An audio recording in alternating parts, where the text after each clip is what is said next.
کہ حضرت امام اعظم ابو حنیفہ نعمان بن ثابت رحمہ اللہ تعالی ان کی شخصیت پر میں بات کروں گا، لیکن پہلے بنیادی بات سمجھ لیں۔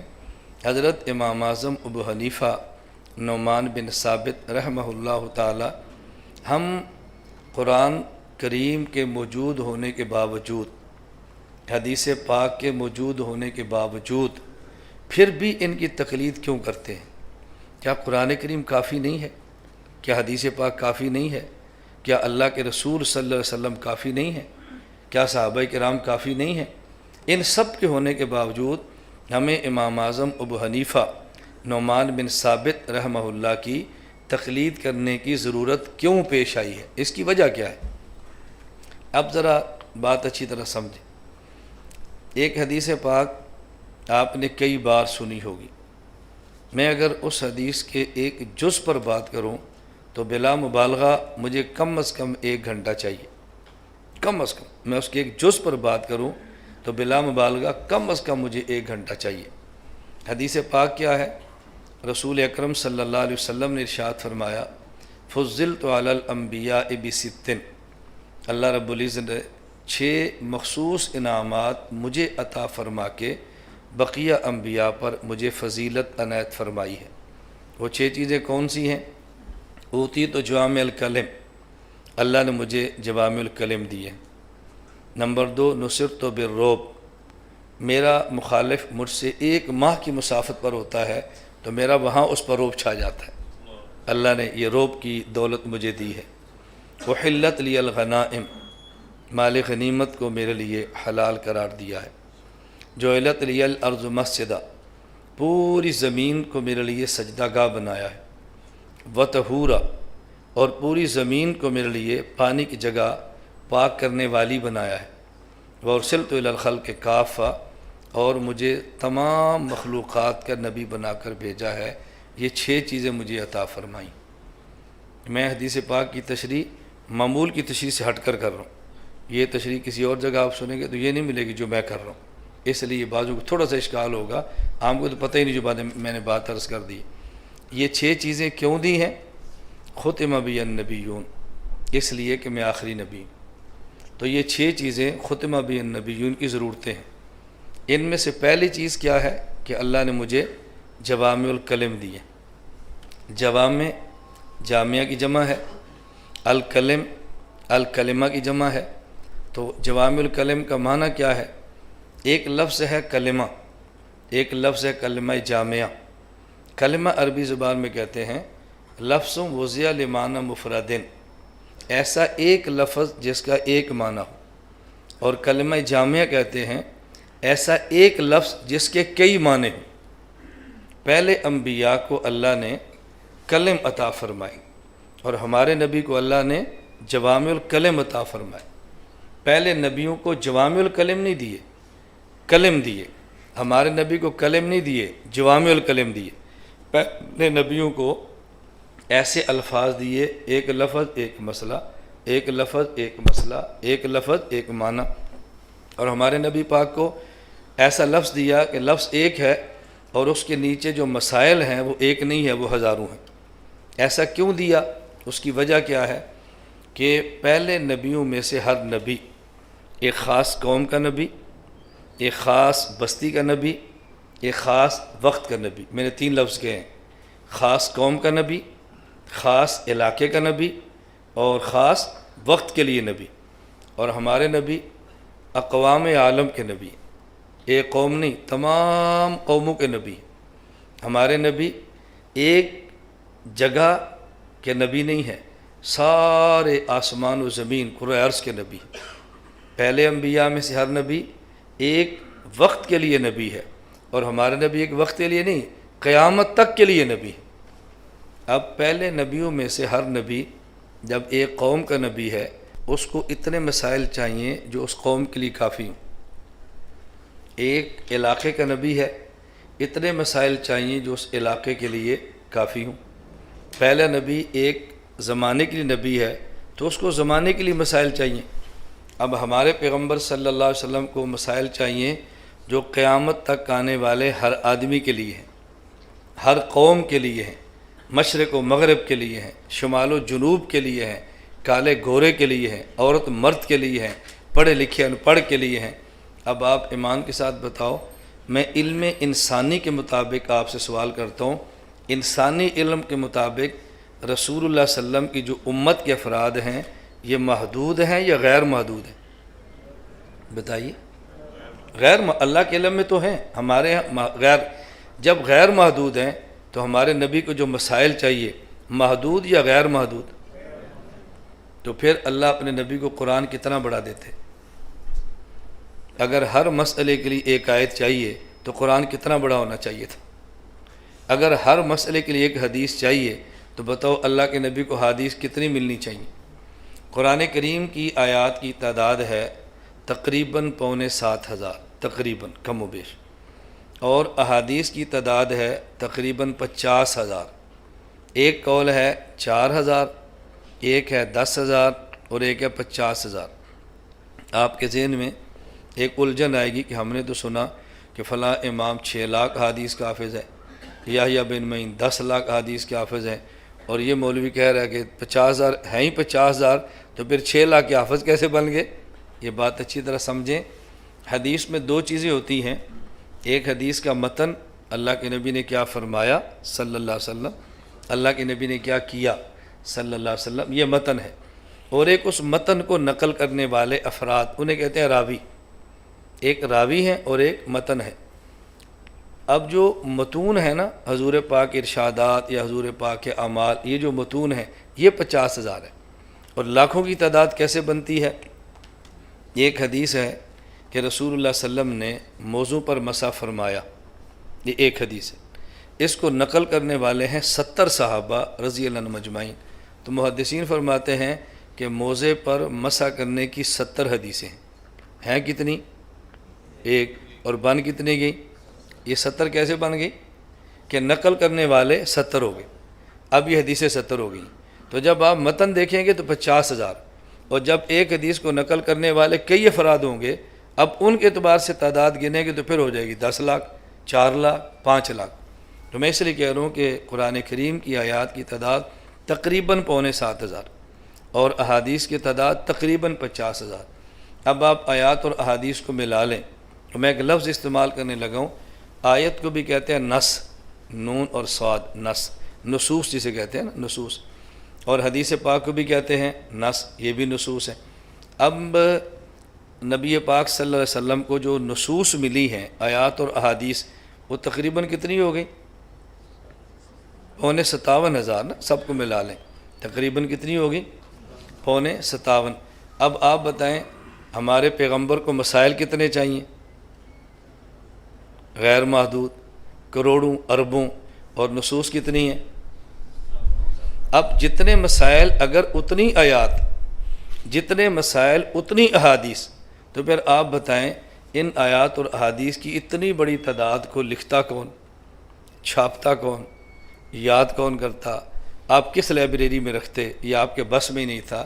پھر اللہ پاک نے کرم یہ کیا، قیامت تک آنے والے مسائل کے لیے اللہ کے نبی کو آیات اور احادیث محدود عطا فرمائیں، اور ان آیات اور احادیث کے نیچے غیر محدود مسائل رکھ دیے۔ اس کا نام ہے جوامع الکلم۔ اس کا نام کیا ہے؟ جوامع الکلم۔ میں اب اس کی مثال دوں گا تو بات آپ کو صحیح سمجھ آئے۔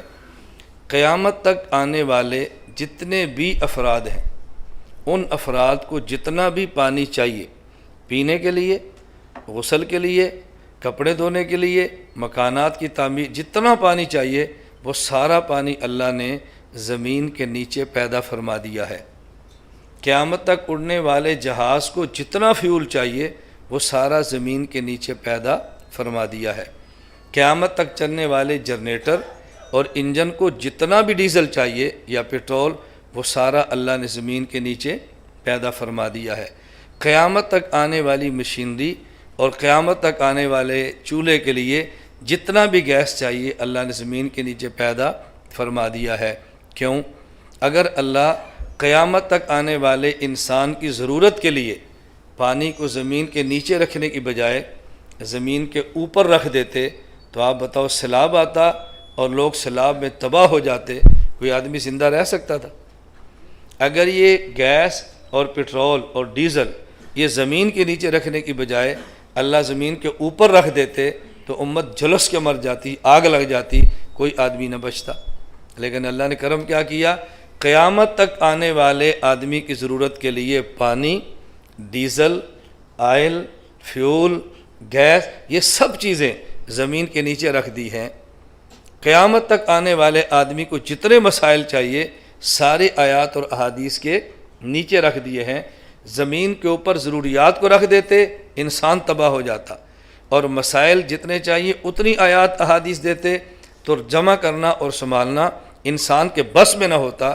اللہ پاک نے کرم کیا کہ انسانوں کے لیے اربوں مسائل آیات احادیث کے نیچے رکھ دیے، اور اس کو نکالنے کے لیے امت کو فقہا عطا فرما دیے۔ جب کوئی مسئلہ پیش آئے گا تو قرآن کی آیت کے نیچے ہوگا، فقیہ وہاں سے نکال کے دے گا۔ جب کوئی مسئلہ پیش آئے حدیث کے نیچے ہوگا، فقیہ نکال کے دے دے گا۔ بالکل اسی طرح کہ قیامت تک آنے والے آدمی کو جب پانی چاہیے تو انجینئر ہوگا جو زمین کے نیچے سے پانی نکال کے دے دے گا۔ اب کوئی بندہ آپ سے پوچھے کہ جب اللہ پاک نے پٹرول بنا دیا ہے، پٹرول اللہ نے بنا دیا ہے، پانی بنا دیا ہے، ڈیزل بن گیا ہے، تو پھر کالجوں کی کیا ضرورت ہے؟ انجینئر آپ نے کیا کرنے ہیں؟ کیوں انجینئروں کو مانتے ہو؟ آپ کیا کہیں گے؟ بھئی ہم انجینئر اس لیے نہیں مانتے کہ انجینئر پانی کو پیدا کرتا ہے، اس لیے نہیں مانتے کہ گیس اور پٹرول کو بناتا ہے، ہم اس لیے بناتے ہیں انجینئر کہ زمین کے نیچے ہماری ضرورت کا جو پانی اور گیس موجود ہے ہم نہیں نکال سکتے، انجینئر ہمیں نکال کے دیتا ہے۔ ہم امام، جب قرآن موجود ہے، حدیث موجود ہے، امام کی کیا ضرورت ہے؟ ہم نے کہا ہم امام اس لیے نہیں مانتے کہ امام مسئلے بناتا ہے، ہم امام اس لیے مانتے ہیں کہ جو مسئلہ قرآن کے نیچے بنا ہوا موجود ہے، حدیث کے نیچے بنا ہوا موجود ہے، ہم نہیں نکال سکتے تو امام قرآن کے نیچے سے مسئلہ نکال کے ہمیں دے دیتا ہے۔ اب آپ مجھے بتائیں کہ قرآن حدیث کے ہوتے ہوئے امام کی ضرورت ہے یا نہیں؟ فرق کیا ہے؟ جو آدمی دنیا میں انجینئر کا مخالف ہو جائے گا اس کو پانی نہیں ملے گا، انجینئر کو قتل کرنا شروع کر دے گا ان کو گیس اور پٹرول نہیں ملے گا۔ کیوں؟ انجینئر ہوں گے تو گیس پٹرول نکلے گا نا، آپ ان کو مارنا شروع کر دو۔ اور جب علماء کو قتل کرنا شروع کر دیں گے تو پھر آپ کو مسائل نہیں ملیں گے۔ ہمیں مسائل بھی چاہیے، ہمیں اس دنیا کی ضرورتیں بھی چاہیے۔ دنیا کی ضرورتیں آپ کو چاہیے تو پھر انجینئر اور ڈاکٹر کی حفاظت کریں، اور اگر آپ کو قرآن و سنت کے مسائل چاہیے تو پھر علماء کی حفاظت کریں، پھر علماء کی حفاظت کے اسباب پیدا کریں تاکہ مسائل بھی ملتے رہیں اور مادی ضروریات بھی پوری ہوتے رہیں۔ اگر قرآن کی آیت کی روح سے اس مسئلے کو سمجھ نہ ہو تو یہ آیت ہمیشہ پڑھتے ہیں اور بار بار دعاؤں میں مانگتے ہیں، لیکن اس طرف آپ کی توجہ نہیں جاتی کہ یہ قرآن میں کہاں لکھا ہے ربنا آتنا فی الدنیا حسنہ وفی الآخرۃ حسنہ۔ اللہ ہماری دنیا بھی بہتر بنا دے، ہماری آخرت بھی بہتر بنا دے۔ انجینئر کو مان لیں گے دنیا آپ کی اچھی ہو جائے گی، اور فقیہ کو مان لیں گے تو آپ کی آخرت اچھی ہو جائے گی۔ اس لیے ہم سکول مانتے ہیں وہاں انجینئر پیدا ہوتے ہیں، اور مدرسے مانتے ہیں وہاں پہ فقیہ پیدا ہوتے ہیں۔ تو آپ کو صرف دنیا چاہیے صرف آخرت؟ جو کہتے ہیں صرف آخرت چاہیے وہ بھی بیوقوف ہے۔ بھئی جب دنیا میں رہنا ہے تو کپڑا پہننا نہیں ہے تو پھر کیا ہے؟ صرف آخرت کیا ہوتی ہے؟ بھئی دنیا میں رہنا ہے تو آپ نے کپڑا پہننا ہے، جوتی پہننی ہے، بیمار ہوئی تو علاج کرانا ہے، تو علاج کے لیے پھر ڈاکٹر بھی چاہیے۔ آپ ڈاکٹر کو قتل کرنا شروع کر دیں گے تو آپ کا علاج کون کرے گا؟ ڈاکٹر ہوتا ہے، وہ یہ نہیں دیکھتے کہ ڈاکٹر نیک ہے یا برا، کیونکہ ڈاکٹر نے آپ کو نماز تو نہیں پڑھانی، ڈاکٹر نے آپ کا علاج کرنا ہے نا۔ اب اپنے محلے میں آپ کلینک بند کرا دیں، ڈاکٹر کی داڑھی نہیں ہے، اس سے ڈاکٹر کا تعلق نہیں۔ رکھنی چاہیے داڑھی، نماز پڑھنی چاہیے، میں اس کا دائی ہوں، مخالف تھوڑا ہی ہوں، میں اس کا دائی ہوں، اس کا مخالف تو نہیں ہوں نا۔ مجھے اس پہ ایک چھوٹی سی بات یاد آئی۔ ہمارا جو کہ ادارہ ہے مرکز اہل السنہ والجماعت کے نام پہ سرگودہ ادارہ ہے، تو اس میں اساتذہ بھی آتے ہیں، سبق بھی پڑھاتے ہیں۔ تو میں نے وہاں ایک استاذ کو اپنے بعض اسباق کے لیے رکھا۔ اللہ کی شان، وہ جتنا بڑا عالم تھا اتنا بڑا بزدل تھا۔ یہ ہوتا ہے، یہ کوئی انوکھی بات نہیں ہے۔ حضرت حسان رضی اللہ تعالیٰ عنہ کتنے بڑے شاعر تھے، ایسے شعر پڑھتے اور صحابہ کو جنگ کے لیے کھڑا کر دیتے۔ حضرت حسان رضی اللہ عنہ، اور ایک جنگ میں تھے، وہاں عورتیں پیچھے تھی، نبی پاک صلی اللہ علیہ وسلم میدان جنگ میں تھے، تو حضرت حسان کو وہاں کھڑا کیا کہ تم یہاں حفاظت کرو۔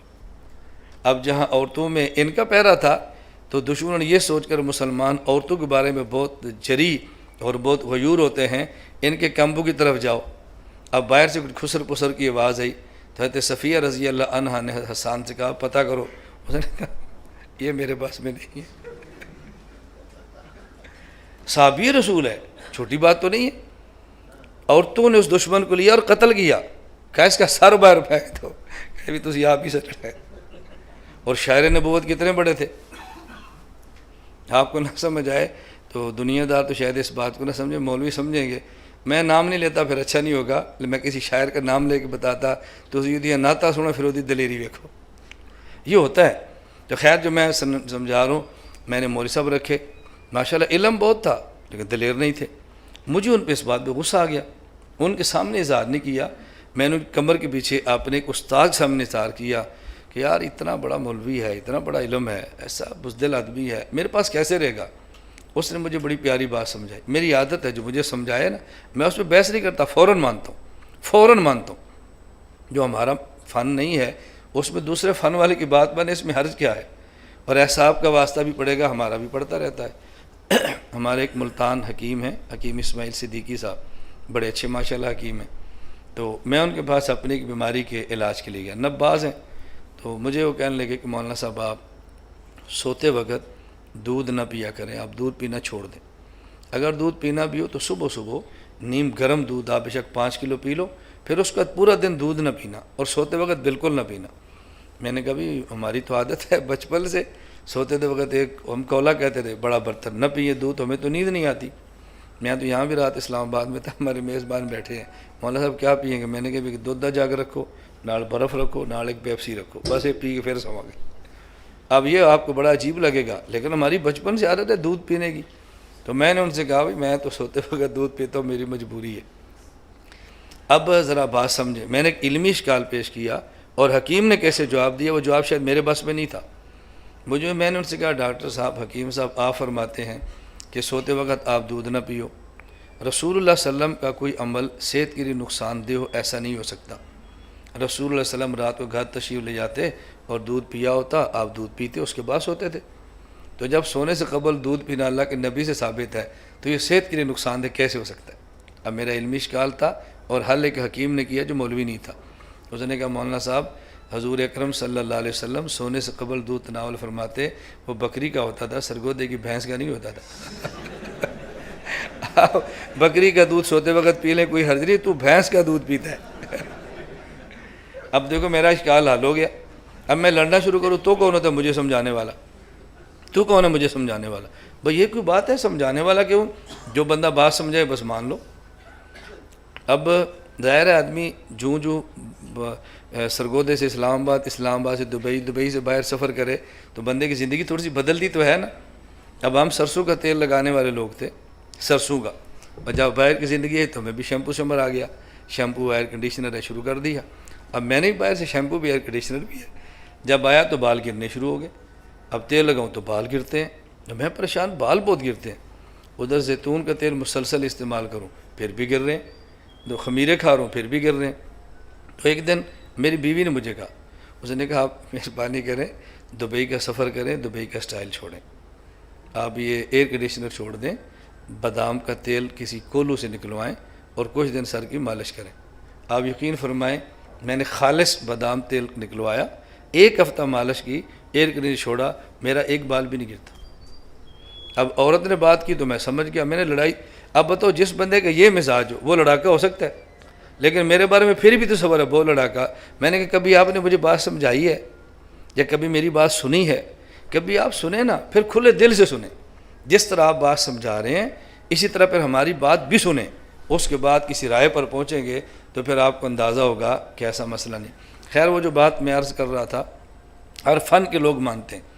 میں نے ایک استاد سے کہا یار مجھے اس پہ بہت غصہ چڑھتا ہے، اس کا علم بہت ہے لیکن یہ بزدل بہت ہے۔ مجھے اس نے کہا آپ نے ان کو اپنے مدرسے لڑانے کے لیے بلایا؟ میں نے کہا نہیں، کیوں بلایا؟ تو میں نے کہا حوالے تلاش کرنے کے لیے۔ کہتے ہیں کرتا ہے کہ نہیں؟ میں نے کہا کرتا ہے۔ کہتے پھر لڑائی کیسی تھی؟ بھائی اگر تے انہوں لڑانا ہے پھر تے آ کے بزدل ہے، تو وہ کام لڑنا ہے ہی نہیں، وہ کام میں حوالے تلاش کرنا، وہ تو کر رہے نا، تو پھر تجھے سمجھ کے وہ نہیں آ رہی۔ اور واقعتاً یقین کرے مجھے بات سمجھ آ گئی کہ میری غلط فہمی تھی جو دور ہو گئی۔ تو میں عرض یہ کر رہا تھا کہ ڈاکٹر کا خاص کام ہے، انجینئر کا خاص کام ہے، اور فقیہ کا بھی خاص کام ہے۔ اس پر میں نے حدیث سنائی تھی، اللہ کے نبی نے فرمایا کہ اللہ نے مجھے جوامع الکلم عطا فرمائے۔ اب جب نبی کو جوامع الکلم ملے ہیں تو جوامع الکلم کا معنی کیا ہے کہ آپ کو مسائل چاہیے، تھوڑی احادیث سے زیادہ مسائل چاہیے، اور وہ آپ کے بس میں نہیں ہے، تو پھر کسی کا آپ کو انتخاب تو کرنا پڑے گا نا، کہ آپ اس بندے کا انتخاب کریں، اور جب مسئلہ پیش آ جائے آپ اسے کہہ دیں، وہ احادیث کے نیچے سے مسئلہ نکالے اور نکال کر آپ کے حوالے کر دے۔ میں اس پر ایک مثال دیتا ہوں تو پھر آپ کو بات جلدی سمجھ آئے گی کہ احادیث کے نیچے سے مسئلے کیسے نکلتے۔ بغداد شہر میں ایک مسئلہ پیش آ گیا۔ مسئلہ یہ تھا کہ عورت فوت ہو گئی، اور خاتون کے فوت ہونے پر اب اس کو غسل مرد نے نہیں دینا، خاتون نے دینا ہے۔ جس خاتون کو غسل کے لیے بلایا گیا وہ خاتون ماہواری کی حالت میں تھی، مہینے کے مخصوص دنوں میں تھی، اس کا جسم پاک نہیں تھا۔ اب اس عورت نے کہا میں غسل تو دیتی ہوں لیکن میرا جسم پاک نہیں ہے، تو اس حالت میں کوئی عورت میت کو غسل بھی دے سکتی ہے؟ اب یہ مسئلہ پیش آ گیا۔ کہا جی یہ تو کسی عالم سے پوچھے، ہمیں تو نہیں پتہ۔ بغداد میں مدرسہ ہے، یہ خاتون مسئلہ پوچھنے کے لیے چلی گئی۔ اب وہاں کون بیٹھے ہیں؟ محدثین، جن کے پاس حدیث کا فن ہے اور حدیثوں کے حافظ ہیں، حافظ الحدیث، محدث بیٹھے ہیں۔ اس خاتون نے پوچھا جی شیخ صاحب مسئلہ بتائیں، ماہواری کی حالت میں ناپاک وجود کے ساتھ کوئی عورت میت عورت کو غسل دے سکتی ہے؟ تو انہوں نے فرمایا کہ ہمارے علم میں کوئی ایسی حدیث نہیں ہے۔ اس نے کہا پھر میں کیا کروں؟ مسئلہ پیش آ گیا تو انہوں نے کہا ایسا کرو، وہ جو اگلا کمرہ ہے نا وہاں بیٹھے فقی ابو ثور مفتی صاحب ہیں، وہ محدث نہیں ہیں، مفتی صاحب ہیں، ان مفتی صاحب سے پوچھو مسئلہ۔ وہاں چلی گئی، فقی ابو ثور بغدادی سے مسئلہ پوچھا، انہوں نے فرمایا ہاں اس حالت میں عورت میت عورت کو غسل دے سکتی ہے۔ خاتون کو مسئلہ مل گیا، واپس آ گئی۔ تو انہوں نے پوچھا مفتی صاحب کیا فرماتا ہے؟ جب واپس آئے ہمیں بھی بتانا۔ واپس آئی، انہوں نے کہا جی وہ کہتے ہیں غسل دے سکتی ہے۔ تو انہوں نے کوئی دلیل بھی دی ہے؟ کہا جی نہیں۔ کیوں؟ کہ جی مجھے تو مسئلہ چاہیے تھا، مجھے تو دلیل نہیں چاہیے، مجھے مسئلہ مل گیا۔ انہوں نے کہا نہیں اس سے پوچھ۔ مفتی صاحب کے پاس خاتون گئی تو اس نے پوچھا کہ مفتی صاحب کوئی دلیل بھی ہے؟ فرمایا ہاں حدیث سے ثابت ہے، حدیث اس پر ہے۔ انہوں نے کہا جی کون سی حدیث ہے؟ مفتی صاحب فرمانے لگے کہ ام المومنین، انہوں نے خیر ان کو حدیث بتائی۔ حدیث کون سی ہے؟ فرمان لگے، اب یہ صحیح بخاری میں روایت موجود ہے، ام المومنین ام عائشہ رضی اللہ تعالیٰ عنہ فرماتی ہیں کہ رسول اکرم صلی اللہ علیہ وسلم مسجد نبوی میں معتکف ہوتے، اور آپ کا گرمی کی وجہ سے دل کرتا کہ سر مبارک کو دھو دیا جائے۔ میرا کمرہ مسجد نبی کی بالکل متصل تھا، آپ معتکف تھے اور آپ نے سر دھلانا تھا اور میں اس حالت میں تھی، تو رسول اکرم صلی اللہ علیہ وسلم نے مسجد نبی سے اپنا سر مبارک جو کمرے کی طرف کر دیا، اور میں نے کمرے میں بیٹھ کے آپ کے سر مبارک کو دھویا، وَأَنَا حَائِضٌ، اور میری حالت یہی تھی۔ تو مفتی صاحب فرمان لگے جب امی عائشہ اس حالت میں نبوت کا سر دھو سکتی ہے تو مائی تو بھی اس حالت میں عورت کو غسل دے سکتی ہے۔ جو خاتون واپس آئی تو محدثین نے پوچھا ہاں، کہتے جی حدیث میں ہے۔ انہوں نے کہا ہم تو 4 لاکھ حدیثوں کے حافظ ہے، کون سی حدیث ہے؟ انہوں نے کہا یہ حدیث سنائیے۔ اب دیکھو، اب اگر یہ فقیہ نہ ہو تو مسئلہ کیسے نکلے؟ تو حدیث کی اطاعت فقیہ ایسے مسئلہ نکالتا ہے، اور مجتہد یوں مسائل۔ میں نے بہت ساری باتیں کرنی ہیں ورنہ میں اس پر آپ کو کتنی مثالیں دیتا کہ ایک حدیث سے مسائل کیسے نکالے جاتے ہیں اور اس حدیث سے مسائل آدمی سمجھاتا کیسے۔ میں ایک چھوٹی سی بات، مسئلہ بھی ہے اور دلچسپ بھی ہے، یہ ایسی بات ہے کہ میں یونیورسٹی اور کالجوں میں بھی کروں تو ان کا جی چاہتا ہے کہ یہ مولانا صاحب اور بیان کریں، کیونکہ ہمارے پاس تو سارا مال ہے، مدرسوں کے لیے بھی ہے، کالج کے لیے بھی ہے، ہم اسکول بھی پڑھتے رہے ہیں، مدرسے میں بھی گئے ہیں، دیہات بھی ہے، شہر بھی ہے۔ تو اب ایک شخص اسلام آباد کا نوجوان لڑکا ہے، والد صاحب بیمار ہیں، ہسپتال میں داخل ہیں، وہ والد صاحب کو لے کر جاتا ہے تو ڈاکٹر صاحب کہتے ہیں کہ آپ کے والد صاحب کی صحت تب سنبھلے گی جب آپ اس کو 2 بوتل خون دو گے تو آج 2 بوتل خون کا انتظام کرو۔ اب اس لڑکے کا مسئلہ چونکہ نیک ہے، دیندار ہے، قرآن حدیث سے تعلق ہے، تو وہ کہتا ہے ڈاکٹر صاحب میں تو والد صاحب کو خون دینے کے لیے تیار ہوں، لیکن کسی حدیث سے ثابت ہوگا تو خون دیں گے نا، ویسے میں کیسے دے سکتا ہوں؟ ڈاکٹر صاحب کہتا ہے بیٹا تیرا ابا جی مر رہے ہیں۔ اس نے کہا جی مر جائے، میں تو شریعت کا پابند ہوں نا، اب میں شریعت دیکھوں یا اپنا باپ دیکھوں؟ آپ مجھے کیا بات سمجھاتے ہیں ڈاکٹر صاحب؟ آپ کیا مجھے سمجھاتے ہیں، میں شریعت دیکھوں یا اپنا باپ دیکھوں؟ ڈاکٹر صاحب نے کہا بیٹا ہم نے تو بات بتائی ہے، باقی جا کر مسئلہ پوچھ لو، گنجائش ملتی ہے تو لے آؤ، نہ گنجائش ملے تو آپ کا مسئلہ ہمیں کل نہ کہنا کہ والد صاحب کی ڈیتھ ہوگی۔ اب وہ ایک کے پاس جاتا ہے، بعض لوگوں کے پاس علم نہیں ہوتا نا، تو داڑھی رکھ لیتے اور پھر مسائل شروع کر دیتے، ہاں جی آپ مجھے بتاؤ۔ مجھے نے کہا بھی نہیں، کسی بھی حدیث سے ثابت نہیں ہے کہ باپ بیمار ہو تو اس کو 2 بوتل خون دے سکتے ہیں، جو کہ حدیث میں نہیں ہے، لہٰذا ہم تجھے اجازت نہیں دے سکتے، اب تیری مرضی۔ اب وہ کس کے پاس آتا ہے؟ مفتی صاحب کے پاس۔ مفتی صاحب آپ بتاؤ۔ مفتی نے فرمایا بالکل، آپ والد صاحب کو 2 بوتل کیا 4 بوتل خون دے سکتے ہیں، والد صاحب کی جان بچاؤ۔ مفتی صاحب دلیل؟ وہ فرماتے ہیں حدیث میں۔ حدیث میں؟ جی بالکل حدیث میں۔ کون سی حدیث ہے؟ اب جو پہلے نے مسئلہ بتایا وہ کیا کہہ رہا ہے کہ نہیں خون نہیں دے سکتے، ہاں یہ کر سکتے ہیں کہ آپ ڈاکٹر صاحب سے کہو کہ ابا جی کا تھوڑا سا خون اور نکال لیں۔ اس نے کہا جی اور نکالیں، وہ تو مر جائیں گے، وہ کہہ رہا ہے خون تو آپ کہتے ہیں نکال لو۔ انہوں نے کہا نبی پاک صلی اللہ علیہ وسلم جب بیمار ہوتے تھے تو آپ پچھنا حجامہ لگواتے تھے تو خون لیتے نہیں تھے، نکلواتے تھے۔ تو بیماری کی حالت میں خون نکالنا تو سنت ہے، خون لینا سنت نہیں ہے۔ تو میں تو جو حدیث میں وہی بتاؤں گا نا، میں اس کا پابند ہوں، میں اپنی طرف سے دخل نہیں کر سکتا۔ مفتی صاحب سے پوچھا تو انہوں نے فرمایا بھی حدیث سے ثابت ہے۔ کون سی حدیث؟ کہ جب رسول اکرم صلی اللہ علیہ وسلم اپنا علاج کرواتے، حجامہ کرواتے، پچھنا لگواتے اور خون نکالا کرتے تھے، اور نبی کریم صلی اللہ علیہ وسلم کے دور میں یہ عام رواج تھا کہ خون نکالتے اور مریض صحت مند ہو جاتا۔ تو انہوں نے کہا جی ہم نے تو خون نکالنا نہیں مفتی صاحب، خون دینا ہے، شاید آپ میرا مسئلہ نہیں سمجھے۔ فرمایا بیٹا سمجھ گیا ہے، تو دلیل نہیں سمجھا۔ اب دیکھو اپنا خون نکالنا جائز نہیں ہے، کوئی شخص خودکشی کرے تو جائز ہے؟ کوئی شخص خودکشی کرے تو جائز ہے؟ جی خودکشی جائز نہیں ہے۔ جب خودکشی جائز نہیں ہے، اپنی انگلی کاٹنا جائز ہے؟ اپنا تھوڑا سا خون نکالنا جائز ہے؟ تو جب خودکشی بھی جائز نہیں ہے، تھوڑا سا خون اپنا نکالنا بھی جائز نہیں ہے، تو پھر حجامے کے ساتھ 1 پیالہ نکالنا کیسے جائز ہے؟ جب مفتی نے بات سمجھائی کہ بیٹا خون نکالنا جائز نہیں ہے، لیکن جب بیماری ہو اور خون نکالنے سے صحت بنتی ہو تو پھر جائز ہے۔ اب خون نکالنے کی وجہ کیا ہے؟ صحت ہونا، تو جو خون نکالنے کی وجہ تھی وہی خون دینے کی وجہ ہے۔ اس دور میں خوراکیں اتنی خالص ہوتی تھی کہ کچھ خون نکالنا پڑتا تھا پھر صحت بنتی، اب خوراکیں اتنی ناقص ہیں کہ کچھ دینا پڑتا ہے پھر صحت بنتی ہے۔ تو جس حدیث سے نکالنا ثابت ہے اسی حدیث سے خون دینا بھی ثابت ہے۔ اب بتاؤ اگر فقیہ یہ بات نہ بتائے تو آپ کے اسپتالوں میں یہ بلڈ گروپ کا تو مسئلہ ہی ختم ہو جائے، بلڈ بینک تو آپ کو گرانے پڑ جائیں، اور آپ کسی مریض کو خون دے کر بچا ہی نہیں سکتے۔ آپ کب بچائیں گے؟ جب فقیہ موجود ہوگا۔ یہ فقیہ نہ ہو ہسپتالوں کے دروازے بند ہو جائے، آپ یقین فرمائیں۔ میں اس طرح کہہ رہا ہوں کہ فقیہ کی ضرورت کتنی شدید ہے، اس کے بغیر جسم انسانی کی حفاظت آپ کے بس میں نہیں ہے۔ تو میں تو تمہید ساری اس پہ باندھ رہا تھا کہ قرآن کریم بھی موجود ہے، حدیث پاک موجود ہے، اللہ کے نبی صلی اللہ علیہ وسلم موجود ہیں، اس کے باوجود بھی فقیہ کی ضرورت کیوں پیش آئی ہے؟ یہ میرا خیال ہے اب آپ کو سمجھ آ گئی کہ ضرورت کیوں پیش آ گئی ہے۔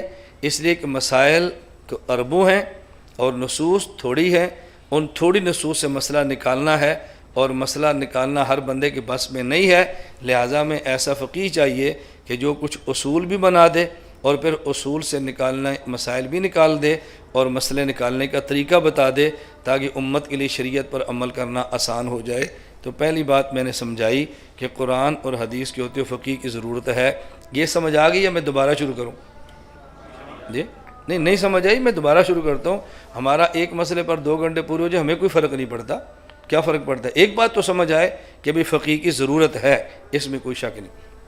اب سوال یہ ہے کہ رسول اللہ صلی اللہ علیہ وسلم کے بعد فقیہ کون سا چاہیے، کس کو منتخب کریں، کس کا انتخاب کریں کہ جو یہ ساری آپ کی ضرورتیں پوری کریں؟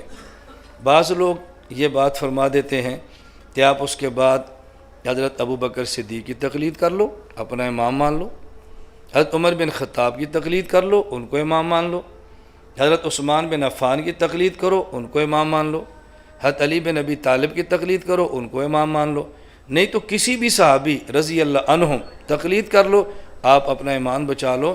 سارے خلفائے راشدین، اہل بیت، صحابہ کرام، ان سب کو چھوڑ کر ایک ایسے شخص کی آپ نے تقلید کی ہے جو مکہ میں بھی نہیں، مدینہ میں نہیں، وہ کوفہ میں جا کے رہتا ہے، اور عربی بھی نہیں ہے، فارسی ہے، عجمی ہے، اس کی تقلید تم نے کرنی تھی۔ یا کوئی صحابی لے لیتے، مکہ کا فقیہ ہوتا، مدینہ کا ہوتا، کم از کم عربی تو ہوتا نا، تم نے مانا بھی تو عجمی کو مانا، کس بندے کی تم نے تقلید کی؟ اب بات اچھی طرح سمجھو۔ حضور اکرم صلی اللہ علیہ وسلم کے بعد حضرت ابو بکر صدیق، عمر، عثمان، علی خلفائے راشدین اور 1,24,000 کم و بیش صحابہ کرام ہیں رضی اللہ عنہم مجمعین۔ یا ایک چھوٹا سا نقطہ ذہن نشین فرما لیں، انبیاء علیہ السلام کی تعداد 1,24,000 کم و بیش ہے، صحابہ کرام رضی اللہ عنہم مجمعین کی تعداد 1,24,000 کم و بیش۔ یہ تو آپ نے سنا ہوا ہے نا کہ 1,25,000 تعداد ہے انبیاء کی اور 1,25,000 تعداد ہے صحابہ کرام کی۔ یہ دونوں کی تعداد میں تساوی کیوں ہے؟ وہ بھی 1,25,000 اور یہ بھی 1,25,000، یہ دونوں کی تعداد 1,25,000 کیوں ہے؟ آپ یہ سنیں گے تعداد 1,25,000 ہے، یہ کیوں ہے نا، یہ آپ ہم فقیروں سے سنو گے، اور ایک مسئلے پر نہیں، آپ ہمارے نیٹ پہ آ جائیں، ہماری سروس پہ تھوڑا سا آ جائیں، ہر مسئلے پر آپ کو کیوں کیوں کیوں ملے گا، اور یہ کیوں کا معنی یہ لڑائی نہیں ہے، کیوں کا معنی اس مسئلے پہ دلیل ہے تاکہ امت کو شرح صدر ہو کہ ہم یہ بات کیوں کرتے ہیں۔ اس کی بنیادی وجہ یہ ہے کہ نبی نمائندہ خدا ہے اور صحابی نمائندہ مصطفیٰ ہے۔ نبی نمائندہ خدا ہے اور صحابی نمائندہ مصطفیٰ ہے۔ اللہ کی بات اگر لینی ہو تو کس سے ملے گی؟ نبی پاک سے، اور نبی پاک کی بات لینی ہو تو کس سے ملے گی؟ صحابی سے۔ تو نبی نمائندہ خدا ہے اور صحابی نمائندہ مصطفیٰ ہے۔ اس پر میں اب دلائل نہیں دے رہا، نبی نمائندہ خدا ہے اور صحابی نمائندہ مصطفیٰ ہے، اور اس پر احادیث موجود ہیں کہ یہ لفظ اللہ کے نبی صلی اللہ علیہ وسلم نے خود فرمائے ہیں کہ نبی نمائندہ خدا اور صحابی نمائندہ مصطفیٰ، خود فرمائے اللہ کے نبی نے۔ یمن میں آپ نے حضرت معاذ کو بھیجا اور پوچھا اگر لوگ مسئلہ پیش کریں کیسے جواب دو گے؟ کہا اللہ کی کتاب سے۔ اگر نہ ملے کیسے جواب دو گے؟ آپ کی سنت سے۔ اگر نہ ملے کیسے جواب دو گے؟ کہا اجتہاد سے۔ اللہ کے نبی نے کیا فرمایا؟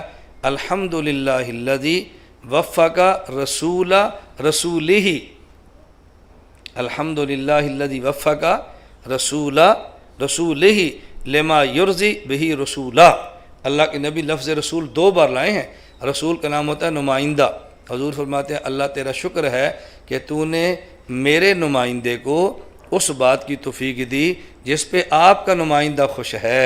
اللہ کے نبی نے اپنے لیے بھی لفظ رسول استعمال کیا، حضرت معاذ کے لیے بھی لفظ رسول استعمال کیا، اپنی نسبت خدا کی طرف کی ہے، حضرت معاذ کی اپنی طرف کی ہے، میں نمائندہ خدا کا ہوں، یہ نمائندہ مصطفیٰ کا ہے۔ نبی نمائندہ خدا، صحابی نمائندہ مصطفیٰ۔ اب وجہ سمجھو یہ تعداد 1,25,000 کیوں ہے؟ اللہ رب العزت نے اپنے پیارے حبیب حضرت محمد مصطفیٰ صلی اللہ علیہ وسلم کو یہ اعزاز بخشا ہے کہ میرا محمد یہ تیرا اعزاز ہے کہ جتنے نمائندے میرے ہیں اتنے نمائندے تیرے ہیں۔ تجھ پر میری نمائندگی ختم ہے، ان پر آپ کی نمائندگی ختم ہے۔ اب تیرے بعد کوئی یہ نہیں کہہ سکتا میں رسول خدا ہوں، تو ان کے بعد بھی کوئی نہیں کہہ سکتا میں رسول مصطفیٰ ہوں۔ تو نمائندے تھے نا۔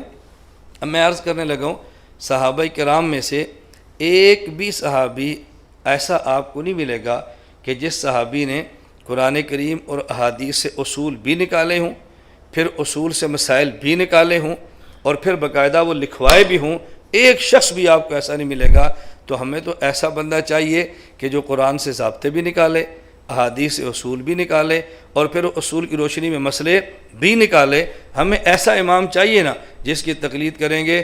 اور کرۂ ارض میں، پوری کائنات میں صحابہ کرام کے بعد پہلا شخص امام اعظم ابو حنیفہ نعمان بن ثابت ہے، جن کے بارے میں امام حاکم، امام سیوطی تک فرماتے ہیں انہو اول من دون علم الشریعہ ورتبہ ابوابا۔ امام ابو حنیفہ پہلا وہ شخص ہے کہ جس نے قرآن و سنت سے مسائل نکال کے ابواب کے اعتبار سے ترتیب دے کے لکھوائے اور امت کو پیش کیے۔ اس کے علاوہ کوئی نام آپ کے علم میں ہے تو مجھے چٹ لکھ دیں، میں امام صاحب کی تقلید چھوڑ کے اس کی تقلید کر لوں گا، آپ کرو یا نہ کرو میں کرنے کے لیے تیار ہوں۔ میں نے آپ کو پہلے مثال دی ہے، میں اپنی رائے عورت کے کہنے پہ چھوڑ دیتا ہوں، حکیم کے کہنے پہ چھوڑ دیتا ہوں، تو آپ جیسے اسلام آباد کے پڑھے لکھے افراد کے کہنے پر نہیں چھوڑوں گا۔ لیکن ہمیں سمجھاؤ تو صحیح نا، یہ تو نہ کو تمہیں پتہ نہیں ہے، تم دیہات میں رہتے ہو، تم سمجھتے نہیں ہو، بھائی نہیں سمجھتے تو سمجھاؤ ہمیں، اور اگر ہمیں نہیں سمجھاتے پھر ہم سمجھاتے ہیں، ہماری بات کو قبول فرما لیں، اس سے کیا فرق پڑتا ہے؟ علم تو وہی اسلام آباد ہے، وہی سرگودا ہے، یہ تھوڑا کہ شہر میں علم کوئی اور ہوگا اور دیہات میں علم کوئی اور ہوگا۔ یہ جو اسلام آباد آباد ہوا ہے، یہ اسلام آباد میں بندے پیدا نہیں ہوئے، باہر سے آ کر آئے اور پھر اسلام آباد آباد ہو گیا، اور کوئی فرق تو نہیں پڑتا اس میں۔ میں عرض کر رہا تھا، بات سمجھیں، اب سمجھ آئی؟ میں نے 2 باتیں عرض کی ہیں۔ پہلی بات کہ ہمیں قرآن حدیث کے بعد امام اور فقیہ کی ضرورت کیوں ہے، وہ سمجھ آ گئی۔ دوسری بات، پھر ضرورت ہے تو ہم نے حضرت امام اعظم ابو حنیفہ کا انتخاب کیوں کیا ہے؟ اس لیے کہ اس امت میں سب سے پہلے جس بندے نے ساری ضرورتیں پوری کی ہیں وہ کون ہے؟ حضرت امام اعظم ابو حنیفہ۔ اب لوگ کہتے ہیں جی پہلے ضرورتیں نہیں تھی، ہم نے کہا ضرورتیں تھی، بتانے والے صحابہ تھے۔ اب ضرورتیں ہیں لیکن بتانے والا کون ہے؟ میری گزارش سمجھ آ رہی ہے؟ آپ کے محلے میں ایک ڈاکٹر ہے، آپ جب بیماری ہو تو کہاں جائیں گے؟ ڈاکٹر کے پاس۔ ساتھ والے گاؤں میں ڈاکٹر نہیں ہے، اس اگلے گاؤں میں ڈاکٹر نہیں ہے، اور ڈاکٹر سمجھتے ہیں میں مر جاؤں گا تو میرے بعد کیا بنے گا؟ اب ڈاکٹر صاحب نے کام کیا کرتے ہیں، جو لوگ آتے ہیں مسئلہ دیں، یہ ڈاکٹر صاحب چلے گئے، اب اور ڈاکٹر صاحب آ گئے، لوگ ان سے علاج کرا رہے ہیں، ایک اور آ گیا، وہ جو تیسرا ڈاکٹر ہے اس نے کہا یار پہلے بھی فوت ہو گئے، دوسرے فوت ہو گئے، فوت تو میں نے بھی ہو جانا ہے، تو میں کیوں نہ کروں ان لوگوں کے لیے بیماری کے نسخے لکھ دوں، بخار ہو تو یہ کھانا، سر درد ہو تو یہ کھانا، ٹائیفائڈ ہو تو یہ کھانا، پیٹ درد ہو تو یہ کھانا۔ اس نے نسخوں کی کتاب لکھ دی۔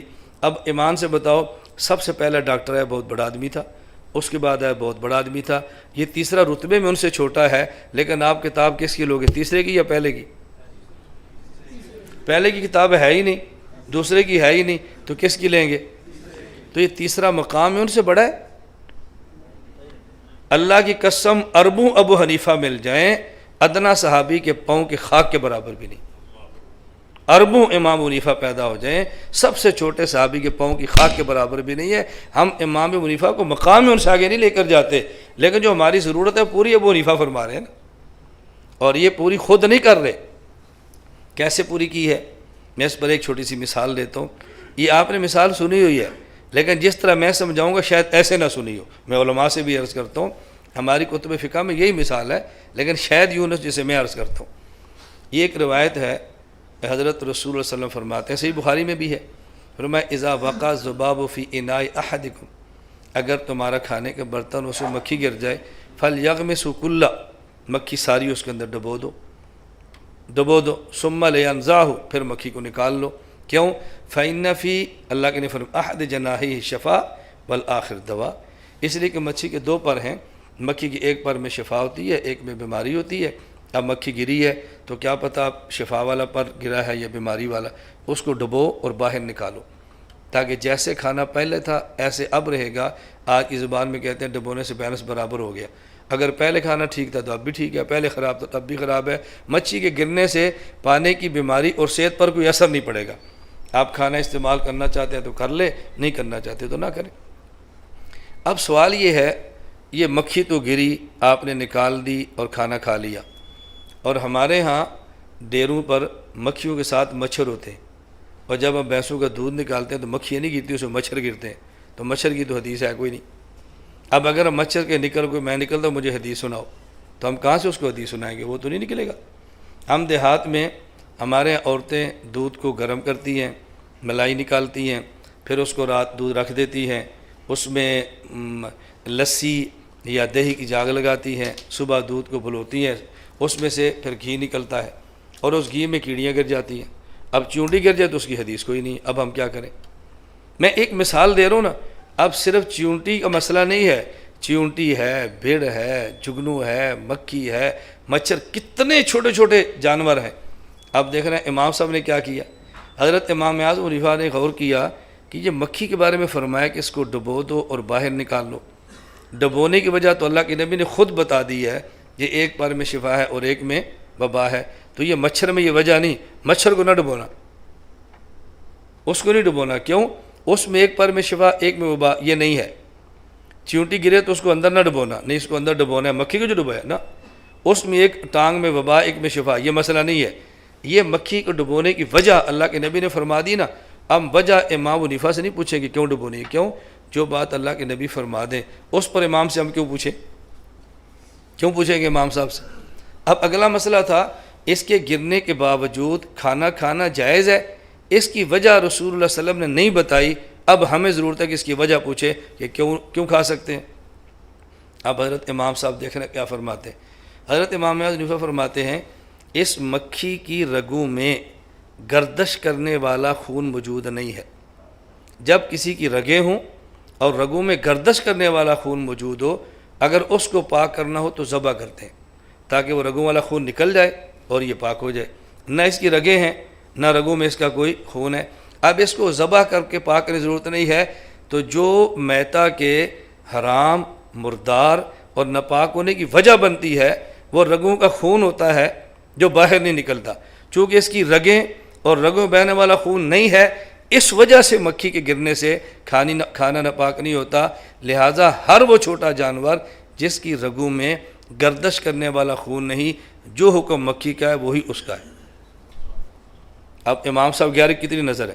اب آپ حیوانیات کی کتاب اٹھا لیں یا حیوانات چھوٹے پرندے دیکھ لیں.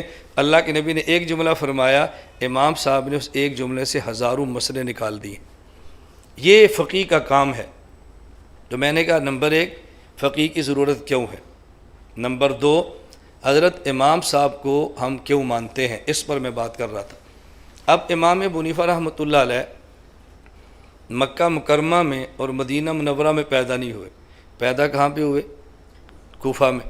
اب یہ ذہن ذرا صاف کریں کہ ایسا امام جو نہ مکہ میں ہے نہ مدینہ میں ہے، پیدا کوفہ میں ہو رہا ہے، تو مکہ اور مدینہ والا امام آپ کو پسند نہیں ہے، آپ کو کوفہ والا پسند کیوں ہے؟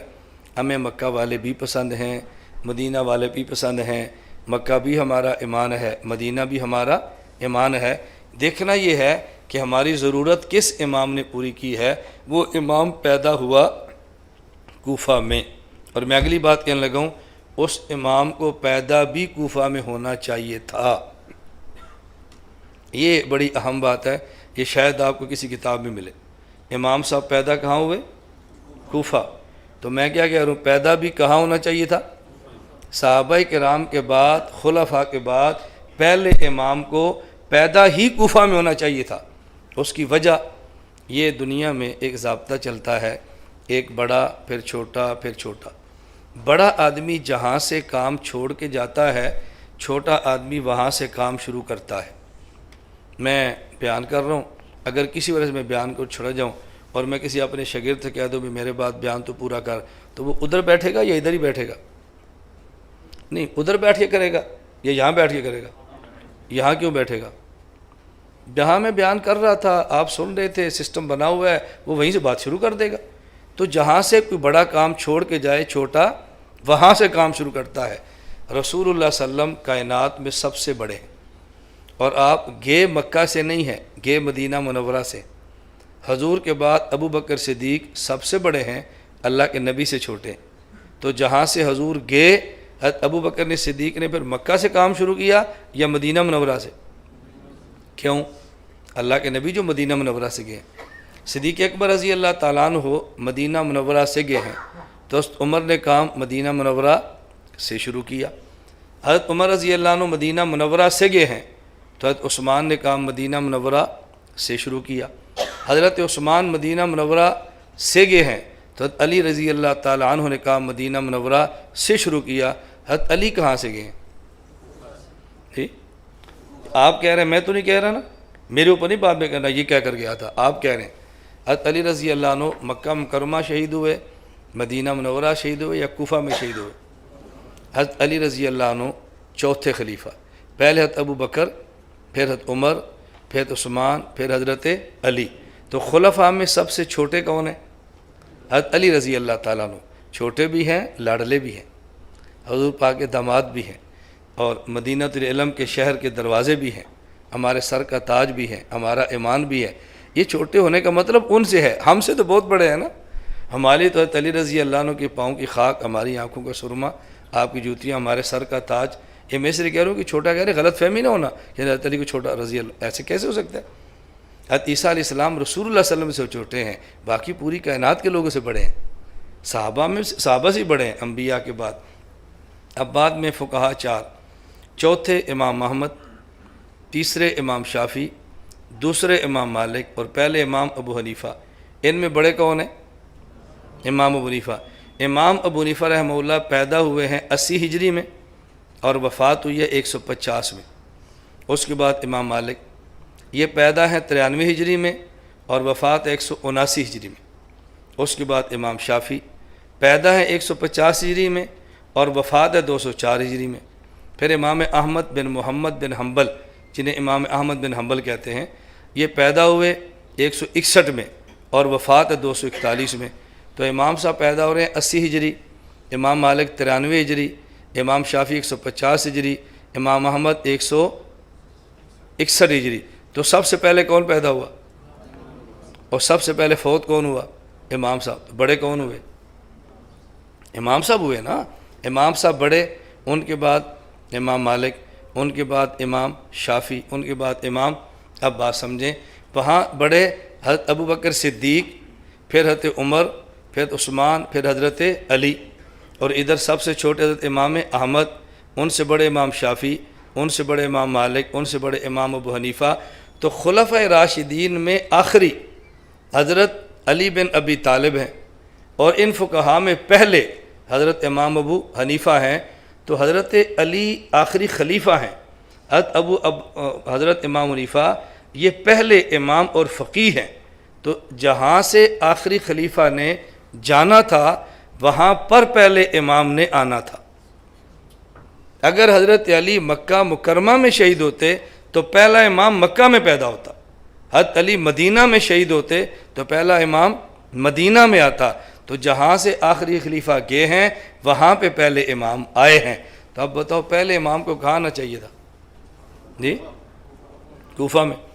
میں نے ایک وجہ پیش کی, میں دوسری پیش کرتا ہوں. الحمدللہ میرے پاس اتنی وجوہ ہے نا اس بات کی کہ امام حنیفہ کو کوفہ میں پیدا ہونا چاہیے تھا. آپ تعجب کریں گے کہ کوفہ میں پیدا ہونے پر بھی ہمارے پاس دلائل ہیں کہ ان کو کوفہ میں کیوں آنا چاہیے. میں دوسری وجہ پیش کرتا ہوں, اب بات سمجھنا. قرآن کریم حدیث مبارک عربی میں ہے یا عجمی میں؟ جی عربی میں. اور ہے عربوں کے لیے یا عجموں کے لیے بھی؟ ہے عربی میں. اور ہے کن کے لیے؟ عرب و عجم کے لیے. اب مجھے بتاؤ کہ خلفۂ راشدین کے پاس یا صحابہ کرام کے بعد وہ پہلا فقیہ جو شریعت کو مدون کرتا, اصول نکالتا, مسائل لکھتا, کتابیں مرتب کرتا, ایسا ہونا چاہیے تھا جو صرف عربی ہو یا عربی بھی ہو عجمی بھی ہو. اگر تو قرآن حدیث صرف عربوں کے لیے ہے تو امام کون چاہیے؟ اور اگر سب کے لیے ہے تو پھر کون چاہیے؟ جی اب بتائیں, اگر اسلام آباد میں بیان کرانا ہو ایسے بندے کا جس کو اردو آتی نہیں صرف عربی آتی ہے تو مفید ہوگا؟ یا ایسا بندے عربی بھی آتی ہے اردو بھی آتی ہے, عربی سمجھے اردو والوں کو سمجھائے, ایسا چاہیے صرف عربی والا چاہیے؟ میں آپ سے پوچھ رہا ہوں. تو اب حضرت امام حنیفہ کون ہے؟ فارسی النسل, عجمی, عربی نہیں ہے, فارسی النسل امام حنیفہ. تو اللہ نے سب سے پہلے ایسے فقیہ کا انتخاب کیا ہے جو عربی سمجھتا ہے, عجموں کو سمجھاتا ہے. عربی بھی ہے, کوفہ میں پیدا ہے, اور نسلاً عجمی بھی ہے کہ وہ فارسی ہے. امام ابو حنیفہ رحمۃ اللہ علیہ. اور کیسے مقام پر ہیں توجہ رکھنا. کوفہ میں نے دوسری وجہ پیش کی. کیوں؟ امام ابو حنیفہ میں عرض کر رہا ہوں عربی بھی ہیں عجمی, اور پیدا کہاں پر ہیں؟ کوفہ میں. اب یہ شخص مکہ یا مدینہ میں کیوں نہیں, کوفہ میں کیوں پیدا ہوا؟ کوفہ کی بنیاد کا حکم دیا حضرت عمر بن خطاب رضی اللہ عنہ نے, اور کوفہ کی تعمیر کی ہے حضرت سعد بن ابی وقاص نے. حضرت عمر بھی عشرہ مبشرہ میں سے اور سعد بن ابی وقاص بھی عشرہ مبشرہ میں سے. اور جب کوفہ شہر بنا تو جن لوگوں نے آباد کیا ہے ان میں 70 صحابہ وہ جو بدری تھے, ان میں 313 صحابہ وہ جو بیعت رضوان میں تھے. جنتی ہونے کی بشارت توجہ رکھنا اللہ کے نبی نے دی ہے. اور عمر نے کوفہ تعمیر کس مقام پہ کرایا؟ ادھر عجم ہے ادھر عرب ہے, حضرت عمر چاہتے تھے عرب و عجم کے سنگم پر ایک ایسا شہر آباد کرا دوں کہ جو یونیورسٹی بھی ہو، عرب سے پڑھیں، عجم کو سکھائیں، اور وہاں چھونی بھی ہو، ہماری فور عجم کے فتنوں سے عرب کی حفاظت کرے۔ اس کے لیے کوفہ کو تعمیر کرایا۔ یہ تاریخ اسلام کی عرب و عجم کے سنگم پر پہلی یونیورسٹی بھی ہے اور یہ پہلی چھونی بھی ہے۔ حضرت عمر نے دو بندوں کا انتخاب کیا۔ حضرت عبداللہ بن مسعود کو فرمایا آج کی زبان میں اس یونیورسٹی کے وائس چانسلر تم ہو۔ کس کو بنایا؟ اس یونیورسٹی کے وائس چانسلر تم ہو۔ اور آپ کو حیرانی ہوگی حضرت عبداللہ بن مسعود کا حضرت عمر نے انتخاب کیوں کیا ہے؟ حضرت عمر کا انتخاب ہے، کیوں کیا ہے؟ اللہ کے نبی فرماتے ہیں ان اللہ جعل الحق علی لسان عمر وقلبہ، عمر بولتے بھی ٹھیک ہیں، عمر سوچتے بھی ٹھیک ہیں۔ حضرت عمر پہ اتنا اعتماد تھا لو کان بعدی نبی لکان عمر، اگر میرے بعد نبوت کا دروازہ کھلتا تو تاج نبوت عمر کے سر پہ سجایا جاتا۔ حضرت عمر نے انتخاب کس کا ہے؟ حضرت عبداللہ بن مسعود کا۔ یہ کون ہے؟ صحیح بخاری میں روایت ہے، اللہ کے نبی نے فرمایا استقرئ القرآن من اربع، قرآن میرے صحابہ میں سے 4 سے قرآن پڑھو۔ ان میں سب سے پہلے نام لیا ہے حضرت عبداللہ بن مسعود کا۔ اور حضور پاک نے فرمایا جو شخص چاہے کہ ایسے قرآن پڑھے جیسے ابھی اترا ہے تازہ، تو پھر عبداللہ بن مسعود سے پڑھو۔ اور حضرت عبداللہ بن مسعود اتنے قریبی تھے صحابہ کرام میں سے، یہ وہ شخص ہے کہ جس کو اعزاز حاصل ہے۔ حضور نے فرمایا کہ جب تم آؤ نا اور میرے گھر کا پردہ لٹکا نہ ہو تو بغیر پوچھے تم اندر آیا کرو، بغیر اجازت کے اندر آؤ۔ حضرت ابو موسیٰ اشعری فرماتے ہیں جب ہم حضور کی خدمت میں آئے یمن سے تو ہم سمجھتے تھے کہ عبداللہ بن مسعود اہل بیت ہے، یہ گھر کا بندہ ہے، ہم یہ سمجھتے تھے۔ اور صحابہ کرام میں سے اسلام لانے والوں میں حضرت عبداللہ بن مسعود کا 8واں نمبر ہے۔ اور اس امت کے سب سے بڑے فرعون ابو جہل کا سر کس نے اڑایا تھا؟ حضرت عبداللہ بن مسعود نے۔ اور اس امت کا سب سے بڑا متواضع حضرت عبداللہ بن عمر ہے۔ جتنا علم ہونا اتنی تواضع آتی ہے۔ اکڑتا آدمی تب ہے جب علم تھوڑا ہو، علم بڑھ جائے پھر تکڑتا نہیں ہے، پھر آدمی جھکتا ہے۔ حضرت عبداللہ بن مسعود اس عمر کے امت کے سب سے بڑے متواضع ہیں۔ مدینہ منورہ حضور پاک نے فرمایا میں نے آج جنات کو دعوت دینے کے لیے جانا ہے اور میرے ساتھ وہ جائے گا کہ جس کے دل میں رتی برابر بھی کبر نہیں ہے، فرمایا عبداللہ بن مسعود کو بلاؤ۔ میں ایک عجیب بات عرض کرتا ہوں، اس امت کا سب سے بڑا متکبر کون ہے؟ اس امت کا سب سے بڑا متکبر کون ہے؟ اس امت کا فرعون کون تھا؟ بولو۔ اس امت کا سب سے بڑا متکبر کون ہے؟ اور کٹوایا کس سے ہے؟ جو اس امت کا سب سے بڑا متواضع ہے۔ اللہ کے نبی نے فرمایا من تواضع للہ رفعہ اللہ، آدمی جتنا خدا کے لیے جھکتا ہے اللہ اتنا ہی اسے بلند کرتا ہے۔ سب سے زیادہ متواضع ہے اور متکبر کے سینے پر بیٹھا ہوا ہے۔ یہ اللہ کا نظام ہے۔ حضرت عبداللہ بن مسعود کو حضرت عمر نے وائس چانسلر بنا کے بھیجا اور کوفہ والوں سے کہا مجھے عبداللہ کی ضرورت تم سے زیادہ ہے، لیکن میں اپنی ذات پر تمہیں ترجیح دے کے عبداللہ بن مسعود کو تمہارے پاس بھیج رہا ہوں، ان کا خیال کرنا۔ اور وہاں کا یہ تو یونیورسٹی کے وائس چانسلر تھے نا، اور چھونی کا سربراہ کنے بنایا؟ حضرت عمار بن یاسر کو۔ مکہ مکرمہ میں جو لوگ شہید ہوئے مردوں میں پہلا شہید کون ہے؟ یاسر، ان کے بیٹے عمار۔ تو جس نے سب سے پہلے جان دی ہے نا، فرمایا سب سے پہلی چھونی کا جرنیل بھی تم ہو گئے، حضرت عمار بن یاسر۔ اب یہ وائس چانسلر بھی ہے تو یہ چھونی بھی ہے اور اسلامی یونیورسٹی بھی ہے۔ اب بتاؤ، میں بات سمجھانے لگا ہوں، عرب و عجم کے سنگم پہ جو شہر آباد کیا اس کا نام کیا ہے؟ کوفہ۔ عرب سے پڑھ کے عجم کو سمجھانے والا ایسا بندہ چاہیے، عجمی نسل ہو اور عربی سمجھتا ہو، تو اس کو کس جگہ پہ آنا چاہیے تھا؟ کوفہ۔ کیوں؟ عرب کو دین عرب میں منتقل کرنا ہے تو وہ سنگم پہ آنا چاہیے تھا۔ اس لیے میں نے عرض کیا ہے کہ حضرت امام اعظم ابو حنیفہ کوفہ میں آئے تھے اور ان کو کوفہ ہی میں آنا چاہیے تھا۔ ان کا کوفہ میں ہونا یہ کوئی اعتراض کی بات نہیں ہے، یہ اعتراض کی کوئی بات نہیں کہ وہ کوفہ میں کیوں پیدا ہوئے۔ اللہ میں بات سمجھنے کی توفیق عطا فرمائے۔ اور میں اس حوالے سے ایک بات اور بھی میں نے عرض کیا، اتنا وسیع عنوان ہے کہ میں ترجیحات پیش کرتا کہ حضرت امام صاحب کوفہ میں کیوں ہیں۔ ایک اور بات سمجھے، رسول اکرم صلی اللہ علیہ وسلم نے ارشاد فرمایا، یہ الکامل ابن عدی میں روایت موجود ہے، انا مدینۃ العلم والی بابھا فمن اراد المدینہ فلیات الباب۔ حضور نے فرمایا کہ میں شہر علم ہوں، علی شہر علم کا دروازہ ہے، اور جو شہر علم آنا چاہے وہ دروازے سے ہو کر آئے۔ کہاں سے ہو کر آئے؟ دروازے سے۔ میں نے کتاب کا نام بھی پیش کیا ہے، میں حوالہ پیش کر رہا ہوں، آپ جا کر دیکھیں، مزید مفصل آپ کو مسند فردوس دہلوی میں مل جائے گی، آپ دیکھیں جا کر حوالہ۔ اور روایت کے ضعف اور صحت پر آپ کو اشکال ہو، ہم آپ کی خدمت کے لیے حاضر ہیں، آپ کو تسلی کروا دیں گے، کوئی تھوڑا سا سفر فرما لیں۔ ہم کہتے ہیں نا، آیا کرو ادھر کبھی کبھی، مٹ جائیں گے دل کے ارماں کبھی کبھی، آؤ تو صحیح نا۔ اب ہمارے ساتھ نہیں بھائی تو یہاں بیٹھا ہے، ساری بات یہاں پہ چھیڑ دے، اب میں ساری سندوں کی تحقیق تمہیں یہاں کروا دوں گا، ایک بندہ تمہارے کان میں پھونک دے گا، او جی حدیث تو ضعیف پڑی ہے، تو پھر ہمارے پاس ہم بتاتے ہیں صحیح ہے ضعیف ہے، آؤ تو صحیح نا۔ ایک بندے کے کہنے پر آپ نے ہماری محنت پہ پانی پھیر دیا، ہم سے پوچھ لیا ہوتا کہ مولانا صاحب آپ نے حدیث پڑھی ہے، فلاں بندہ کہتا ہے اعتراض ہے، جواب کیا ہے؟ آپ نہیں تشریف لا سکتے، آپ خط لکھ دیں، ای میل کر دیں، ہم مفصل آپ کو جواب لکھ دیں گے، اور آپ کو تشفی ہوگی انشاءاللہ کہ حدیث پر کلام کیسے ہوتا ہے۔ تو اللہ کے نبی نے فرمایا میں شہر علم ہوں، علی شہر علم کا دروازہ، اور جو شہر علم آنا چاہے وہ دروازے سے ہو کر آئے۔ شہر علم مدینہ میں تھا، اور شہر علم کا دروازہ کوفہ میں تھا، اور امام ابو حنیفہ کہاں پر ہیں؟ کوفہ میں۔ مجھ سے ایک ساتھی کہنے لگا آپ مدینہ وایا کوفہ کیوں جاتے ہو؟ میں نے کہ اس لیے اللہ کے نبی نے فرمایا انا مدینۃ العلم والی بابھا، میں شہر علم ہوں، علی شہر علم کا دروازہ ہے۔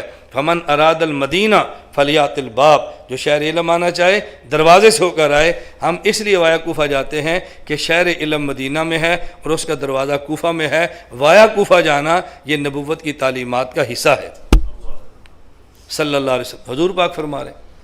اور میری بات پر تو آپ کو شاید کچھ اشکال پیدا ہو جائیں، اگر امام بخاری پیش کر دو پھر تو اشکال نہیں ہوگا نا، امام بخاری کی بات تو مان لیں گے نا، امت کا ایک مزاج بنا ہوا ہے نا جی۔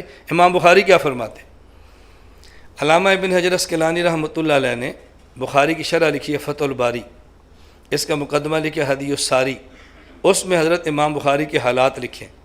اب امام بخاری اپنی زندگی بتا رہے ہیں اور ان کا جملہ ابن حجر اسقلانی نقل فرما۔ جملہ کیا ہے؟ حضرت امام بخاری فرماتے ہیں کہ میں نے کہاں کہاں پڑھا ہے۔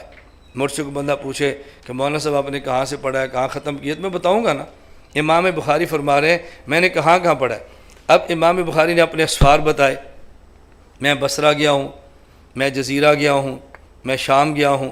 جب حجاز، مکہ مکرمہ اور مدینہ منورہ اور کوفہ کی باری آئی ہے تو آپ امام بخاری کے جملہ سنیں۔ امام بخاری فرماتے ہیں اقمت بالحجاز ستۃ اعوام لا احصی کم دخلت الی کوفہ، اقمت بالحجاز ستۃ اعوام ولا احصی کم دخلت الی کوفہ، میں حجاز میں 6 سال تک ٹھہرا ہوں اور کوفہ کتنی بار گیا ہوں مجھے یاد ہی نہیں، کوفہ کتنی بار گیا ہوں مجھے یاد ہی نہیں ہے۔ میں اس کی بڑی آسان سی مثال دیتا ہوں، آپ کسی طالب علم کو پکڑ لو، وہ مدرسے کا ہو یا اسکول کا ہو، اس سے پوچھو کہ بیٹا اس اسکول میں تو کتنے سال تک پڑھا ہے؟ وہ کہے گا جی 10 سال تک، میٹرک جو کیا ہے۔ اس اسکول کا جو دروازہ ہے یہاں سے تو کتنی بار گزرا ہے؟ وہ کہے گا انکل یاد نہیں ہے۔ کیوں؟ یہ جو پڑھا ہے اس کی منزل ہے، اور جہاں سے گزرا ہے وہ دروازہ ہے۔ بندے کو منزل کا قیام یاد ہوتا ہے، دروازے سے گزرنا مجھے نہیں یاد ہوتا۔ تو امام بخاری فرماتے ہیں مکہ اور مدینہ میری منزل ہے، وہاں تو 6 سال تک ڈارا ہوں، اور کوفہ جو کہ دروازہ ہے مجھے یاد ہی نہیں میں کتنی بار گیا ہوں۔ لا احصی کم دخلت الی کوفہ، تو کوفہ کو شہر علم کا دروازہ صرف ہم نے نہیں مانا، حضرت امام بخاری نے مانا۔ اور آپ کو تعجب ہوگا، آپ اٹھائیں صحیح بخاری، صحیح بخاری 2 جلدوں میں 30 پاروں میں اور 9082 روایات پر مشتمل ہے۔ اس میں شواہد، متابع، معلقات، مرفوع، موقوف سب جمع کریں تو 9082 روایات۔ حضرت امام بخاری رحمۃ اللہ علیہ کی صحیح بخاری کی سب سے جو آخری حدیث ہے، امام بخاری رحمہ اللہ فرماتے ہیں بابی قال حدثنا احمد بن اشکاب قال حدثنا محمد بن فضیل عن عمارۃ بن القعقاع عن ابی زرع عن ابی ہریرہ قال قال رسول اللہ صلی اللہ علیہ وسلم۔ توجہ رکھنا، بابی قال حدثنا احمد بن اشکاب کوفی قال حدثنا محمد بن فضیل کوفی عن عمارۃ بن القعقاع کوفی، عن ابی زرع کوفی، عن ابی ہریرہ مدنی۔ امام بخاری نے آخری جو ذکر کی ہے اس میں سارے راوی کوفہ کے ہیں، صرف صحابی مدینے کا ہے رضی اللہ عنہ۔ اب بتاؤ امام بخاری کو کوفے پر اعتماد تھا یا کوفے سے دشمنی تھی؟ یہ بخاری شریف کی آخری حدیث ہے، یہاں پہ امام بخاری نے اپنی بخاری شریف ختم کر دی ہے اور بات کوفے کے راوی پر مٹائی ہے، اور ہم اعتراض کرتے ہیں وہ کوفے میں تھے، وہ کوفے میں تھے، وہ کوفے تھے۔ اصل میں اعتراض کرنے والا ایسا شخص ہو سکتا ہے کہ جس کو اس وقت کی کوفے کی مرکزی علمیت کا اندازہ نہیں تھا کہ کوفے میں اس وقت کون تھے اور کون لوگ تھے، آباد کنہوں نے کیا تھا۔ حضرت امام اعظم ابو حنیفہ رحمۃ اللہ علیہ، میں عرض کر رہا تھا نا، صحابہ کرام کے بعد یہ شخص ہے ہم نے جس کی تقلید کی ہے۔ اب بات توجہ سمجھنا، حضرت امام مالک، امام شافعی، امام احمد اور بھی فقہا ہوں گے، لیکن حضرت امام اعظم ابو حنیفہ نے، توجہ رکھنا، جہاں اصول نکالے، مسائل نکالے اور سب سے پہلے علم شریعت کو مسائل کے ساتھ مرتب کیا ہے، وہاں امام صاحب کی خوبی یہ ہے کہ 6 صحابہ کرام کی زیارت، 6 یا 7 کی زیارت بھی کی ہے، 70 کا زمانہ بھی پایا ہے۔ تو امام حنیفہ براہ راست صحابہ کے شاگرد ہیں۔ براہ راست کن کے شاگرد ہیں؟ صحابہ کے شاگرد ہیں۔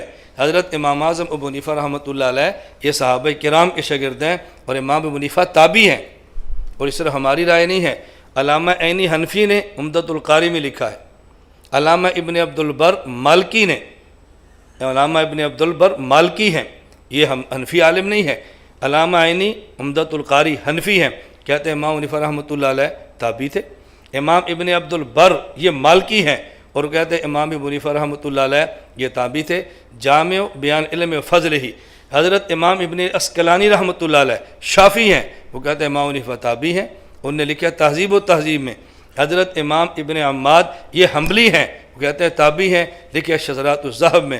تو امام ابو حنیفہ کو شافعی، مالکی، حنفی، حنبلی سارے کہتے ہیں کہ امام ابو حنیفہ تابعی ہیں جس نے صحابہ کی زیارت کی ہے۔ اس سے بڑا کوئی امام لاؤ نا، ہم اس کو چھوڑ کے ادھر چلے جاتے ہیں۔ بھئی لاؤ تو صحیح نہ، کو صرف یہ تو نہ کو بندہ ٹھیک نہیں تھا، چلو نہیں تھا ٹھیک تو جو ٹھیک ہے وہ دکھا دو، کوئی دکھاؤ تو صحیح۔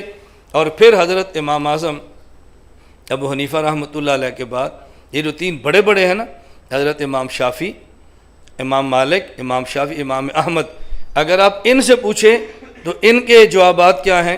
حضرت امام مالک سے پوچھا گیا امام ابو حنیفہ کے بارے میں آپ کیا کہتے ہیں؟ اور امام مالک کون ہے؟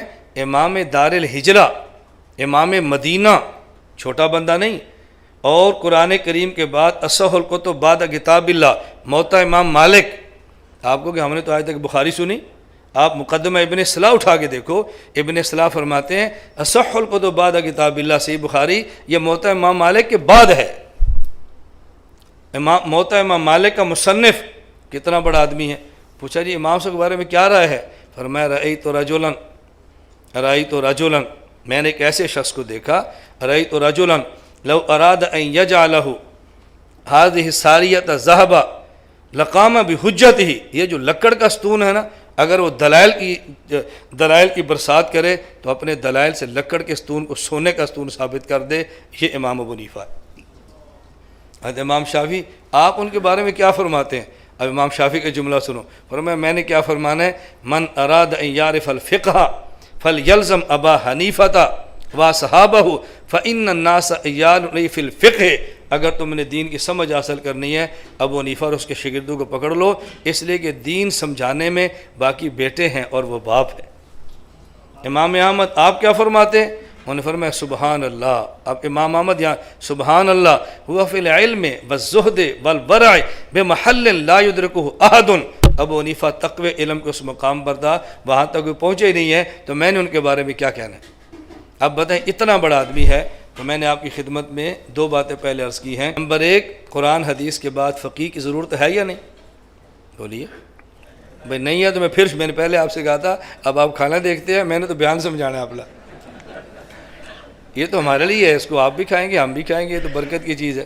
دوسری بات میں نے عرض کی ہے کہ حضرت امام ابو حنیفہ رحمۃ اللہ علیہ کو ہم کیوں فالو کرتے ہیں، باقی ائمہ کی بجائے حضرت امام صاحب رحمۃ اللہ علیہ کو ترجیح کیوں دیتے ہیں؟ میں اس پر آپ کو ایک دلچسپ سا واقعہ عرض کرتا ہوں۔ میں سندھ خیرپور میرس کی مرکزی جامع مسجد میں گیا بیان کے لیے. جب جمعہ میں نے پڑھایا تو جمعے کے بعد جیسے لوگ ملتے ہیں سوالات کرتے ہیں. ایک سندھی نوجوان تھا تو مجھ سے اس نے مسئلہ پوچھا کہ مولانا صاحب یہ فرمائیں کہ تقلید کرنا واجب ہے، ضروری ہے؟ میں نے کہا ضروری ہے. تو مجھے کہتے ہیں تقلید نہیں کریں گے تو پھر؟ میں نے کہا بھی گناہ ہوگا، شریعت سمجھ نہیں آئے گی. تو مجھے کہنے لگا آپ کس امام کے مقلد ہیں؟ میں نے کہا امام اعظم ابو حنیفہ نعمان بن ثابت رحمہ اللہ. تو پھر مجھ سے کہنے لگا اچھا یہ امام صاحب کس کے مقلد تھے؟ میں نے کہا کسی کے بھی نہیں. تو پھر یہ تو گناہ گار ہوئے، مجرم ہوئے، تو آپ ایک گناہ گار بندے کی تقلید کیسے کرتے ہیں؟ دیکھو بڑا سوال ہے یہ، کیسے کرتے ہیں؟ تقلید واجب ہے؟ میں نے کہا جی ہاں. نہ کرے تو گناہ ہے؟ میں نے کہا جی ہاں. جس امام کے مقلد وہ کس کے مقلد تھے؟ کسی کے نہیں. وہ گناہ گار تھے؟ میں نے کہا بالکل نہیں. تو ان کے لیے ضابطہ اور ہے، ہمارے لیے اور ہے. میں نے کہا دو مسئلے میں آپ سے پوچھتا ہوں. مجھ سے میں نے کہا آپ سے وہ پوچھتے ہیں جو آپ کو آتے ہیں، ہم چھیڑ چھاڑ نہیں کرتے، شرارتیں نہیں کرتے. جو آتے ہیں وہ پوچھیں گے، جو نہیں آتے وہ نہیں پوچھیں گے. مجھے کہتا جی بتائیں. میں نے کہا یہ بتائیں ہر انسان پر کسی نبی کا کلمہ پڑھنا فرض ہے؟ مجھے کہتے بالکل. میں نے کہا اگر کوئی شخص کلمہ نہ پڑھے تو پھر یہ مسلمان ہی نہیں ہے. میں نے پوچھا حضور اکرم صلی اللہ علیہ وسلم نے کس نبی کا کلمہ پڑھا تھا؟ کہتا جی کسی کا بھی نہیں. وہ تو میں نے کہا کیوں؟ کہتا وہ خود نبی تھے. جب خود نبی ہیں پھر کسی کا کلمہ کیوں پڑھیں؟ میں نے کہا اچھا دوسرا مسئلہ مجھے بتائیں کہ باجماعت نماز ضروری ہے؟ کہنے لگا جی ہاں. اگر نماز جماعت نہ پڑھیں تو؟ کہا جی گناہ ہوتا ہے. میں نے کہا باجماعت نماز کسے کہتے ہیں؟ کہا جی کچھ لوگ امام کے پیچھے کھڑے ہو کے نماز پڑھیں کہ باجماعت ہے. میں نے کہا آپ باجماعت پڑھتے ہو؟ میں نے کہا جی ہاں. تو میں نے کہا آپ کا امام کس کے پیچھے ہوتا ہے؟ کہتا ہے کسی کے نیچے پیچھے بھی نہیں. میں نے کہا وہ تو پھر بے جماعت پڑھتا ہے نا. آپ باجماعت پڑھتے ہو، وہ بے جماعت پڑھتا ہے. تم نیک ہو، تمہارا امام گناہ گار ہے، تو گناہ گار امام کے پیچھے آپ کی نماز کیسی ہوگی؟ مجھے کہتا ہے مولانا صاحب وہ کسی امام کے پیچھے کیوں کھڑا ہوگا، وہ تو خود امام ہے. تو میں نے کہا بس دو مسئلے آپ نے بتا دیے، تیسرا ہم بتا دیتے ہیں. حضور پاک صلی اللہ علیہ وسلم کسی نبی کا کلمہ نہیں پڑھتے، خود نبی ہیں. امام کسی پیچھے کھڑا ہو کے نماز نہیں پڑھتا، خود امام ہے. حضرت ابو حنیفہ کسی کی تقلید نہیں کرتے کہ خود مجتہد ہیں. جب خود مجتہد ہیں پھر وہ تقلید کیوں کریں گے؟ پھر مجھے کہنے لگا امام تو بہت ہیں، امام مالک، امام شافعی، امام احمد، امام سفیان، امام اوزاعی، امام ظفر، امام یوسف، امام محمد، کتنے امام ہیں. آپ نے سب اماموں کو چھوڑ کر امام ابو حنیفہ رحمۃ اللہ علیہ کی تقلید کیوں کی ہے؟ میں نے کہا یہاں خیرپور میرس میں ایک ہی مسجد ہے جہاں میں نے جمعہ پڑھایا یا اور بھی ہیں؟ کہا جی اور بھی ہیں. تو میں نے کسی اور مسجد میں جمعہ پڑھا کرو، تم یہاں کیوں آتے ہیں؟ مجھے کہتا جی باقی مسجدیں چھوٹی ہیں اور یہ بڑی ہے. میں نے کہا باقی امام چھوٹے ہیں اور یہ بڑے ہیں. مجھے کہتا ہے مولانا صاحب آپ دلیل نہیں دے رہے، مثالیں دے رہے ہیں. میں نے کہا بھی قرآنی طرز ہے، اللہ دلیل بھی دیتے ہیں اور پھر بندے کو سمجھانے کے لیے مثال بھی دیتے ہیں. جب مخاطب اہل علم ہو تو دلیل دیتے ہیں، اور جب آپ جیسے گنڈیریاں بیچنے والے ہو پھر مثال دیتے ہیں. میں نے کہا بیٹا ہم تو دلیل اور مثال دونوں دیتے ہیں، لیکن سوال ہے کہ دلیل کس کو دیں اور مثال کس کو دیں، یہ بات ہے نا. مجھ سے لوگ کبھی فون پہ کہتے ہیں مولانا صاحب مسئلہ، آپ کل ایک ساتھی نے مسئلہ پوچھا کس کتاب میں ہے؟ میں نے کہا المستدرک علی الصحیحین میں. مجھے لکھ کے بھیجو. میں نے کہا لکھ کے بھیجو گے؟ تو نے کہا اعراب لگاؤ. میں اعراب تو نے ترجمہ کرو. تیرے بس میں نہیں ہے نا، مسئلہ بتا دیا بس کافی ہے.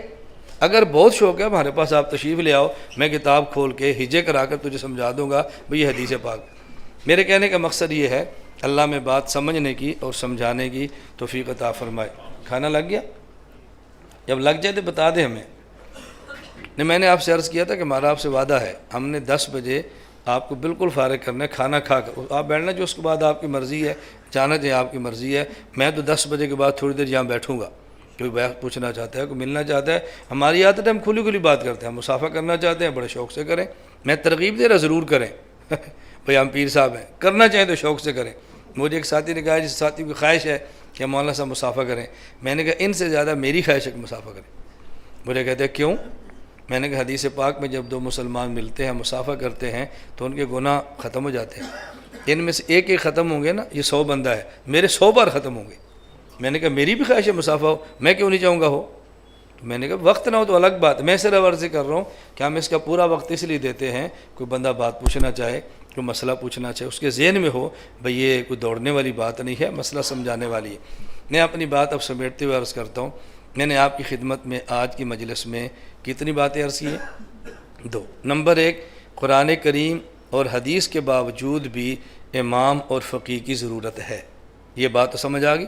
نمبر دو، پھر فقہاء میں سے ہم نے حضرت امام اعظم ابو حنیفہ رحمۃ اللہ علیہ کو ترجیح کیوں دی ہے؟ اس کا معنی ہرگز یہ نہیں ہے کہ ہم باقی ائمہ کو والعیاذ باللہ گمراہ کہتے ہیں، اس کا معنی ہرگز یہ نہیں ہے کہ جو امام حنیفہ کی تقلید نہ کرے ہم ان کو کافر کہتے ہیں، اس کا معنی ہرگز یہ نہیں ہے کہ ہم کو ڈنڈے مارتے ہیں، بالکل غلط بات ہے۔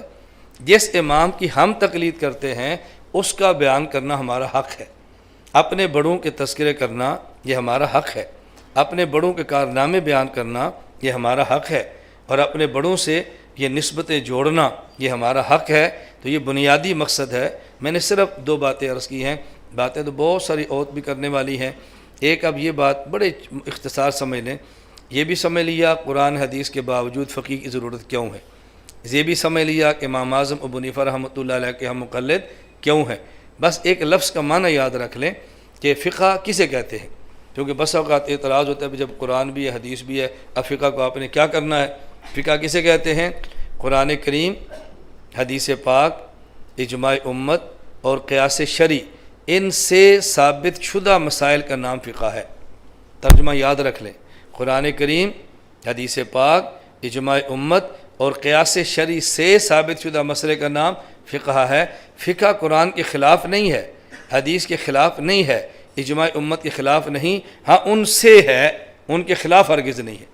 بس اوقات امام صاحب پر بھی الزامات لگتے ہیں مسائل قرآن حدیث کے خلاف ہیں، کبھی ہمیں بھی لوگ کہتے ہیں مسائل قرآن حدیث کے خلاف ہیں۔ میں اس پر ایک چھوٹا سا واقعہ پیش کرتا ہوں بات ختم کرتے ہوئے۔ حضرت امام اعظم ابو حنیفہ رحمۃ اللہ علیہ مدینہ منورہ تشریف لائے اور ملاقات کی امام باقر سے، اور امام صاحب نے ان کو سلام کیا۔ حضرت امام باقر سے امام اعظم ابو حنیفہ نے عرض کیا کہ حضرت مجھے لگتا ہے کہ کچھ آپ مجھ سے نالاں ہیں، اور یا امام باقر نے خود فرمایا کہ ابو حنیفہ مجھے تمہارے بارے میں شکایت ملی ہے کہ تم حضور اکرم صلی اللہ علیہ وسلم کی احادیث کے مقابلے میں اپنا قیاس، اپنی عقلیں لڑاتے ہو، یہ تم نے کیا شروع کر رکھا ہے؟ حضرت امام اعظم ابو حنیفہ نے فرمایا، عرض کیا حضرت میں آپ سے ایک دو بات پوچھتا ہوں۔ فرمایا ہاں پوچھو۔ امام صلی اللہ علیہ وسلم عرض کرنے لگے، آپ یہ بتائیں مرد کمزور ہے یا عورت؟ امام باقر نے فرمایا کہ عورت۔ امام صلی اللہ علیہ وسلم نے فرمایا جب باپ فوت ہو جائے تو بیٹی کو حصہ دگنا ہے یا بیٹے کو؟ فرمایا بیٹے کو۔ تو امام صاحب فرمایا کہ میری عقل تو کہتی ہے کہ بیٹی کو دگنا دو کمزور ہے، بیٹے کو ایک گنا دو کہ وہ طاقتور ہے۔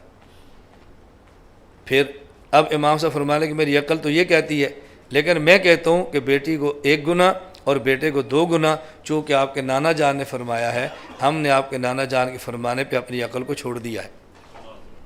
میں دوسری بات آپ سے پوچھتا ہوں، مجھے آپ یہ بات فرماؤ، نماز زیادہ اہم ہے یا روزہ؟ فرمایا نماز۔ انہوں نے کہا جب عورت کے مخصوص دنوں میں نماز نہ پڑھ سکے اور روزہ نہ رکھ سکے تو بعد میں نماز پڑھتی ہے یا روزہ رکھتی ہے؟ انہوں نے فرمایا کہ روزہ رکھتی ہے۔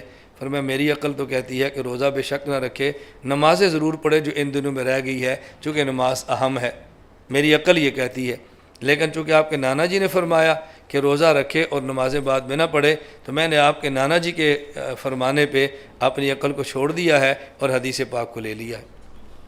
میں تیسری بات آپ سے پوچھتا ہوں، مجھے آپ یہ فرمائیں کہ پیشاب کے قطرے یہ زیادہ نجس ہیں یا مرد کا جو نطفہ ہے مادہ منویہ یہ زیادہ نجس ہے؟ تو انہیں فرمایا زیادہ نجس تو پیشاب ہے۔ امام صاحب فرمانے لگے اگر پیشاب زیادہ نجس ہے تو پھر میری عقل تو کہتی ہے جب آدمی پیشاب کرے پھر غسل کرے اور مادہ منویہ نکلے پھر وضو کر لے، چونکہ زیادہ ناپاک جو وہ ہے، میری عقل تو یہ کہتی ہے، لیکن دیکھو میں نے عقل کو چھوڑ دیا آپ کے نانا جی کے فرمانے پر۔ امام باقر اتنے خوش ہوئے، اٹھ کے امام صاحب کو چوم لیا کہ میں نے تیرے بارے میں خواہ پروپیگنڈا سنا تھا، تو قیاس کو چھوڑ کے حدیثوں پر عمل کرتا ہے، اور آپ اس بات پر حیران ہوگے اور میری بات آپ کو تعجب ہوگا۔ آج دنیا میں بحثیں چل رہی ہیں، صحیح حدیث ضعیف حدیث، صحیح حدیث ضعیف حدیث۔ ہم حنفیوں کا موقف یہ ہے اگر ایک طرف قیاس آ جائے اور ایک طرف ضعیف حدیث ہو جائے، قیاس کو چھوڑ دیں اور ضعیف حدیث لے لیں۔ صحیح تو بہت اوپر کا مقام ہے نا، اگر ضعیف حدیث اور قیاس کا مقابلہ آ جائے تو قیاس کو چھوڑ دیں اور ضعیف حدیث کو لے لیں، اور پھر بھی الزام ہے کہ یہ لوگ قیاس کو لیتے ہیں، ہمیں بہت تعجب ہوتا ہے۔ اور حضرت امام صاحب کے بارے میں بہت مشہور ہے، وہ جی فلاں محدث کہتا ہے یہ تو صاحب رائے ہے، یہ تو صاحب رائے ہے۔ میں نے کہا صاحب رائے کا معنی یہ نہیں ہے کہ قرآن حدیث نہیں آتا، صاحب رائے کا معنی ہے کہ یہ بندہ رائے رکھتا ہے۔ اب سمجھ آئی صاحب رائے کا معنی کیا ہے؟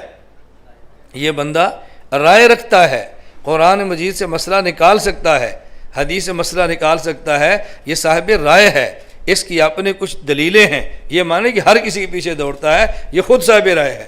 لوگوں نے سمجھا صاحب رائے کا معنی ہے کہ اس بندے کو قرآن نہیں آتا۔ اللہ مجھے اور آپ سب کو اپنے اکابر کی، اپنے مشائخ کی قدر کرنے کی توفیق عطا فرمائے۔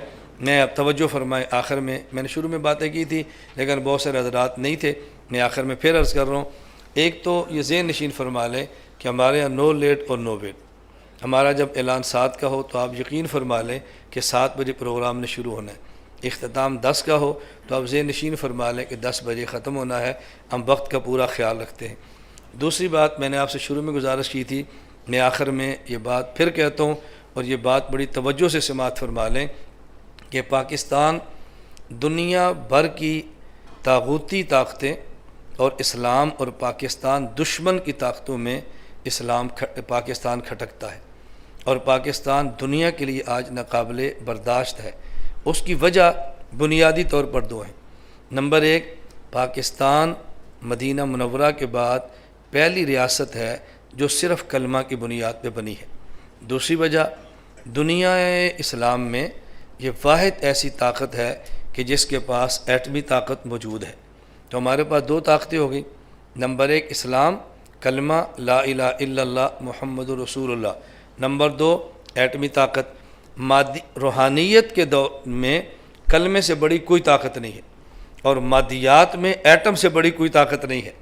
یہ بات سمجھنا، روحانیت شریعت میں کلمے سے بڑی کوئی طاقت نہیں ہے، اور مادیات میں ایٹم سے بڑی کوئی طاقت نہیں ہے۔ تو جب ہمارے پاس کلمے کی طاقت بھی ہے، ایٹم کی طاقت بھی ہے، تو دنیا چاہے گی نا اس ملک کو توڑ دو، یہ طاقتیں ختم کرو۔ اور اس کو توڑنے کا سب سے بہترین حل یہ ہے، سب سے بہترین طریقہ، مولوی ہیں جنہیں کلمے کو سنبھالا ہوا ہے، اور فوج ہے جس نے ایٹم کو سنبھالا ہوا ہے، ان کو آپس میں لڑاؤ، ادھر بھی طاقت ادھر بھی طاقت، اس کو لڑاؤ، ملک خود بہت ٹوٹ جائے گا۔ اس لیے پوری پلان کے ساتھ علماء اور فوج، مدارس اور ایجنسیاں، حکومت اور مولویوں کو مسلسل لڑایا جا رہا ہے۔ لیکن اللہ جزائے خیر عطا فرمائے ہمارے اکابرین کو، ہمارے مشائخ کو، جن نے مشکل وقت میں اس قوم کو سنبھالا ہے، اور ہم نے فیصلہ کیا ہے کہ ہم کلمے اور ایٹم کی طاقت کو آپس میں ہرگز نہیں لڑنے دیں گے انشاءاللہ۔ آپ میری تائید فرماتے ہیں؟ ہم نے اسلام کو بھی سنبھالنا ہے اور ایٹم کو بھی۔ جو ہمارا اسلام قبول نہ کرے وہ بھی ہمارا نہیں ہے، اور جو ہمارا ایٹم قبول نہ کرے وہ بھی ہمارا نہیں ہے۔ اس لیے ہم نے اس کو سنبھالنا ہے۔ اور میں نے شروع میں کہا تھا، پھر عرض کرتا ہوں، اب جو میں نے سیمینار پہ گفتگو کی ہے، یہ کسی کے خلاف کی ہے یا اپنے لوگوں کو اپنا امام سمجھایا؟ اور میں جب امام صاحب کا نام لیتا ہوں، لوگ سمجھتے ہیں یہ فلاں مسئلہ خلاف تقریریں کرتا ہے۔ میں نے کہا میں فلاں کے خلاف تقریریں نہیں کرتا، میں صرف اپنی قوم کو سمجھانا چاہ رہا ہوں۔ جب آپ حضرت امام اعظم ابو حنیفہ رحمۃ اللہ علیہ کو مانتے ہیں تو پھر امام صاحب رحمۃ اللہ علیہ کے مسئلے پر آپ کو قائم بھی رہنا چاہیے، امام صاحب کی تعلیمات بھی دیکھنی چاہیے۔ ان حالات میں امام صاحب کی تعلیمات موجود ہیں یا موجود نہیں ہیں، امام صاحب کی رائے کیا ہے یا رائے کیا نہیں ہے۔ میں ایک بات عرض کرتا ہوں اور یہ سمجھ کے عرض کرتا ہوں کہ بعض لوگ میری اس بات پر یقیناً نالاں ہوں گے، یہ میں سمجھ کر بات کہہ رہا ہوں کہ بعض نالاں ہوں گے۔ جن دنوں میں ہمارے ہاں اسلام آباد میں ایک بہت بڑا مسئلہ چلا تھا جامع حفصہ اور لال مسجد کا، اور ٹکر بہت شدید تھی، اس میں کیا رہی تھی سب کو پتہ ہے۔ میں ان دنوں میں مسلسل خاموش تھا۔ مجھے بہت سارے حضرات کہتے ہیں کہ تو بولتا کیوں نہیں ہے؟ نہ ان کی تائید کرتا ہے، نہ ان کی تائید کرتا ہے، نہ تو ادھر بولتا ہے نہ تو ادھر بولتا ہے، تو گنگا شیطان کیوں بنا ہوا ہے؟ ہر موقع پر تو بات کرتا ہے، یا کیوں چپ ہے؟ اور اس دنوں میں بات کیا چل رہی تھی؟ 2 موقف ہمارے سامنے آ رہے تھے۔ بعض کہتے تھے کہ لال مسجد والوں نے حضرت حسین کا کردار ادا کیا، اور پرویز مشرف اور دیگر نے یزید کا کردار ادا کیا۔ یہ مسلسل باتیں چل رہی تھی۔ مجھے ساتھی کہتے ہیں تو رائے کیا دیتا ہے؟ میں نے کہا میں دوں گا تو آپ ناراض ہو جائیں گے۔ مجھے کہتے ہیں کیوں؟ میں نے کہا جب حضرت حسین رضی اللہ تعالیٰ عنہ اور یزید والا معرکہ ہوا، اس وقت 2 رائے نہیں تھی، 3 رائے تھیں۔ آپ نے 2 پہ نظر رکھی، ہم چونکہ حنفی ہیں، ہم تینوں رائے سمجھتے، کہتے وہ کون سی؟ میں نے کہا ایک یزید، ایک حضرت حسین اور ایک جمہور صحابہ. نہیں سمجھ آئی؟ کتنی رائے تھی؟ ایک یزید اور دوسرے حضرت حسین اور تیسرے. تو میں نے کہا جمہور صحابہ کی بات ہی آپ نہیں کر رہے. وہ جو جمہور صحابہ کرام رضی اللہ عنہم مجمعین تھے تو آپ ان کے بارے میں کیا ذہن رکھیں گے؟ وہ بہادر نہیں تھے، دین سمجھتے نہیں تھے. حضرت حسین کی آپ ان کے بارے میں کیا رائے رکھیں گے؟ میں نے کہا ہم وہ تیسری رائے رکھ رہے ہیں، جمہور صحابہ کرام والی. میں نے کہا ہم اس رائے پر قائم ہیں. حضرت حسین سے پیار بھی کرتے تھے اور اس وقت انہوں نے اس ملک میں لڑائی شروع بھی نہیں کی تھی اور انہوں نے مدینہ، کوفہ، شام کو بچا لیا تھا. اگر حضرت حسین رضی اللہ تعالیٰ سے محبت کی بنیاد پہ ساری تلواریں نکل آتی تو اسلام کا حلیہ بدل جاتا. میں نے کہا میں عرض کروں کہ میری بات سے آپ، میں سمجھ تو بات ناراض ہوں گے لیکن اپنی رائے تو کھل کے بیان کرنی چاہیے. ہماری رائے جمہور صحابہ والی ہے اور اللہ کے نبی پاک کا ارشاد ہے کہ جب ایک مسئلے پر تم اختلاف دیکھو فعلیکم بالسواد الاعظم، اگر ایک طرف دو بندے ہوں وہ بھی حق پر ہوں تو 98 ہوں وہ بھی حق پر ہوں تو پھر ان دو کی بجائے 98 کا ساتھ دینا، اس سے امت صحیح راستے پر چلے گی اور امت انتشار سے بچ جائے گی. اگر یہ نہیں ہوگا کل میں رائے کھڑی کروں گا، میری نہیں مانیں گے میں فتویٰ دے دوں گا. نہیں ہوگا کل ایک اور اٹھیں گے یہ رائے دیں گے، ان کی نہیں مانو گے تو وہ فتویٰ دے دیں گے. تو آپ ملک کو خانہ جنگی کی طرف لے جائیں گے نا، ملک کو خانہ جنگ آپ دھکیل دیں گے تو نتیجہ کیا ہوگا؟ قتل و غارت، فرقہ واریت، مذہبی دہشت گردی، ملک کے ٹکڑے ہو جائیں گے. اور جب ملک نہیں ہوگا تو پھر مسجد کہاں پہ ہوگی؟ ملک نہیں ہوگا تو مدرسہ کہاں پہ ہوگا؟ ملک نہیں ہوگا تو امام صاحب کے نام پہ سیمینار کہاں ہوں گے؟ اس لیے ہم کہتے ہیں اسلام کی حفاظت بھی ضروری ہے اور پاکستان کی حفاظت بھی ضروری ہے. حالات جیسے بدترین بھی ہو جائے نا، شدید سے شدید تر قربانی دے لینا لیکن ملک کو توڑنے کی کوشش نہ کرنا. میں اس پر بہت ساری باتیں کہہ سکتا ہوں. آج ہمارا سیمینار کس نام پر ہے؟ جی امام ابو حنیفہ رحمۃ اللہ علیہ. مجھے آپ بتاؤ جن کا علم ہے، نالج ہے، پڑھا ہے، میں ان سے پوچھتا ہوں، اور جن کا اس پر نالج نہیں ان کی خدمت میں عرض کرتا ہوں. حضرت امام اعظم ابو حنیفہ کو خلیفہ وقت نے کوڑے مروائے، یاد ہے؟ اور پھر امام صاحب کو جیل میں ڈالا اور پھر امام صاحب کو زہر دلوایا. اب میرا آپ سے سوال یہ ہے کہ جب امام صاحب کو کوڑے مارے جا رہے تھے، زہر دلوایا جا رہا تھا، تو امام صاحب نے اس وقت کی خلافت کو بچایا تھا یا خروج کا اعلان کر کے توڑ دیا تھا؟ جی اچھا، تو اس کا معنی یہ نہیں ہے کہ تھوڑے سے مشکل حالات پیش آ جائیں تو ہم توڑنا شروع کر دیں. مشکل حالات میرے اوپر آئے نا، مجھے تھوڑا سا برداشت کرنا چاہیے کہ میرے لڑنے سے مزید بہت سارے نقصانات ہوں گے، اور اگر میں برداشت کر جاؤں گا تو میرے ماننے والے صرف اسلام آباد میں نہیں ہیں، پوری دنیا میں ہیں. وہ سمجھ جائیں گے جب مولانا صاحب لڑنے کے لیے تیار نہیں ہے تو ہم کیوں لڑیں؟ جو نظر بندی کاٹ رہا ہے وہ تو نہیں لڑ رہا، جس خلاف پرچہ ہے وہ تو نہیں لڑ رہا، جس کو گھسیٹ رہے ہیں وہ تو نہیں لڑ رہا، پھر ہم کیوں لڑنا شروع کریں؟ تھوڑی سی بات آپ کریں گے، اللہ کی قسم آپ کا ملک امن کا گہوارہ بن جائے گا. میں نے اس لیے گزارش کی ہے کہ امام صاحب کے نام پہ سیمینار کمانا امام صاحب کی تعلیمات ہیں. حضرت امام صاحب نے مار بھی کھائی ہے، جیل بھی کاٹی ہے اور زہر دے کر ان کو شہید کیا گیا، یہ سارا کچھ برداشت کیا ہے، لیکن امام صاحب نے مسلمان کی تلوار کو مسلمان کے خلاف نکلنے نہیں دیا. تو ہم ان تعلیمات کی روشنی میں آخری بات آپ خدمت میں عرض کرتا ہوں، آج ہم یہ فیصلہ کر کے اٹھیں کہ ہم انشاءاللہ اس ملک میں مسلم کی تلوار کو مسلمان کے خلاف نہیں چلنے دیں گے، مسلم کی گردن مسلمان کے ہاتھوں نہیں کٹنے دیں گے، مسلمان کے ہاتھوں اسلامی ملک یہ تباہ نہیں ہونے دیں گے. مسئلہ موجودہ حکمران کا نہیں ہے، مسئلہ موجودہ ملک کا ہے. میری گزارش سمجھ آ رہی؟ جب میں حمایت کرتا ہوں تو بعض لوگ سمجھتے ہیں کہ پتہ نہیں مولانا صاحب کہیں سے فیس ملی ہے فلاں کی حمایت کر رہے ہیں. میں نے پورے بیان میں کسی حکومت کی تائید کی ہے؟ میں تو حکومت کی تائید تردید کی بات ہی نہیں کر رہا، میں تو ملک کی بات کر رہا ہوں کہ اس ملک کی سلامتی کے لیے ہمیں جتنی بڑی قربانی دینی پڑی ہم دیں گے، لیکن ملک کی سالمیت کو داؤ پر نہیں لگنے دیں گے انشاءاللہ. آپ اس کا عزم فرماتے ہیں؟ جو میری بات کی تائید فرماتے ہیں وہ ہاتھ کھڑا کریں تاکہ ہمیں بھی اندازہ ہو کہ ہماری بات کی تائید کون کرتا ہے. اللہ مجھے اور آپ سب کو عمل کرنے کی توفیق عطا فرمائے. اب دعا کرتے ہیں، اور ہماری ساری گفتگو میڈیا پر ریکارڈ پر موجود ہے. کسی کو یہ خلش نہیں ہونی چاہیے کہ مولانا صاحب نے اسلام آباد میں کسی فرقے کے خلاف تقریر کی. کوئی کہے نا تو آپ کہہ رہے ہیں یار جھوٹ نہ بولو، اس بندے کو بھی سن بھی لیا کرو، خواہ مخواہ دور سے فیرگنے شروع کر دیا کرو. اللہ میں توفیق عطا فرمائے. الحمدللہ رب العالمین والصلاۃ والسلام علی رسول وعلی آلہ وصحابہ اجمعین. اے مولا کریم ہماری حسنات و نیکیاں قبول فرما، اے اللہ گناہوں کو معاف فرما، خطاؤں سے درگزر فرما، جائز حاجات کو پورا فرما، بیماروں کو صحت عطا فرما، اے اللہ قرآن کریم حدیث پاک کو اے اللہ پڑھنے کی، سمجھنے کی، عمل کی توفیق عطا فرما، حضرات ائمہ کرام کے احترام کی توفیق عطا فرما، اے اللہ باہمی رواداری کی توفیق عطا فرما، اے اللہ فرقہ واریت اور دہشت گردی کی لعنت سے ہمارے ملک کو پاک فرما، اے مولا کریم ہم سب کو گناہوں سے پاک زندگی عطا فرما، اے مولا کریم اپنے کرم سے اس ملک کی حفاظت فرما، اسلام کی حفاظت فرما، یا اللہ جو لوگ ہمارے ملک کے بدخواہ ہیں ان کو ہدایت عطا فرما، اگر ان کے مقدر میں ہدایت نہیں اپنے کرم سے چن چن کے ختم فرما دے، اے مولا کریم ہماری ہم سب کی حفاظت فرما، حرمین کی حفاظت فرما، اے اللہ حرمین کی حفاظت فرما، اے اللہ حرمین کی حفاظت فرما، ہم سب کو حرمین کے تقدس کے لیے اپنا سب کچھ قربان کرنے کی توفیق عطا فرما،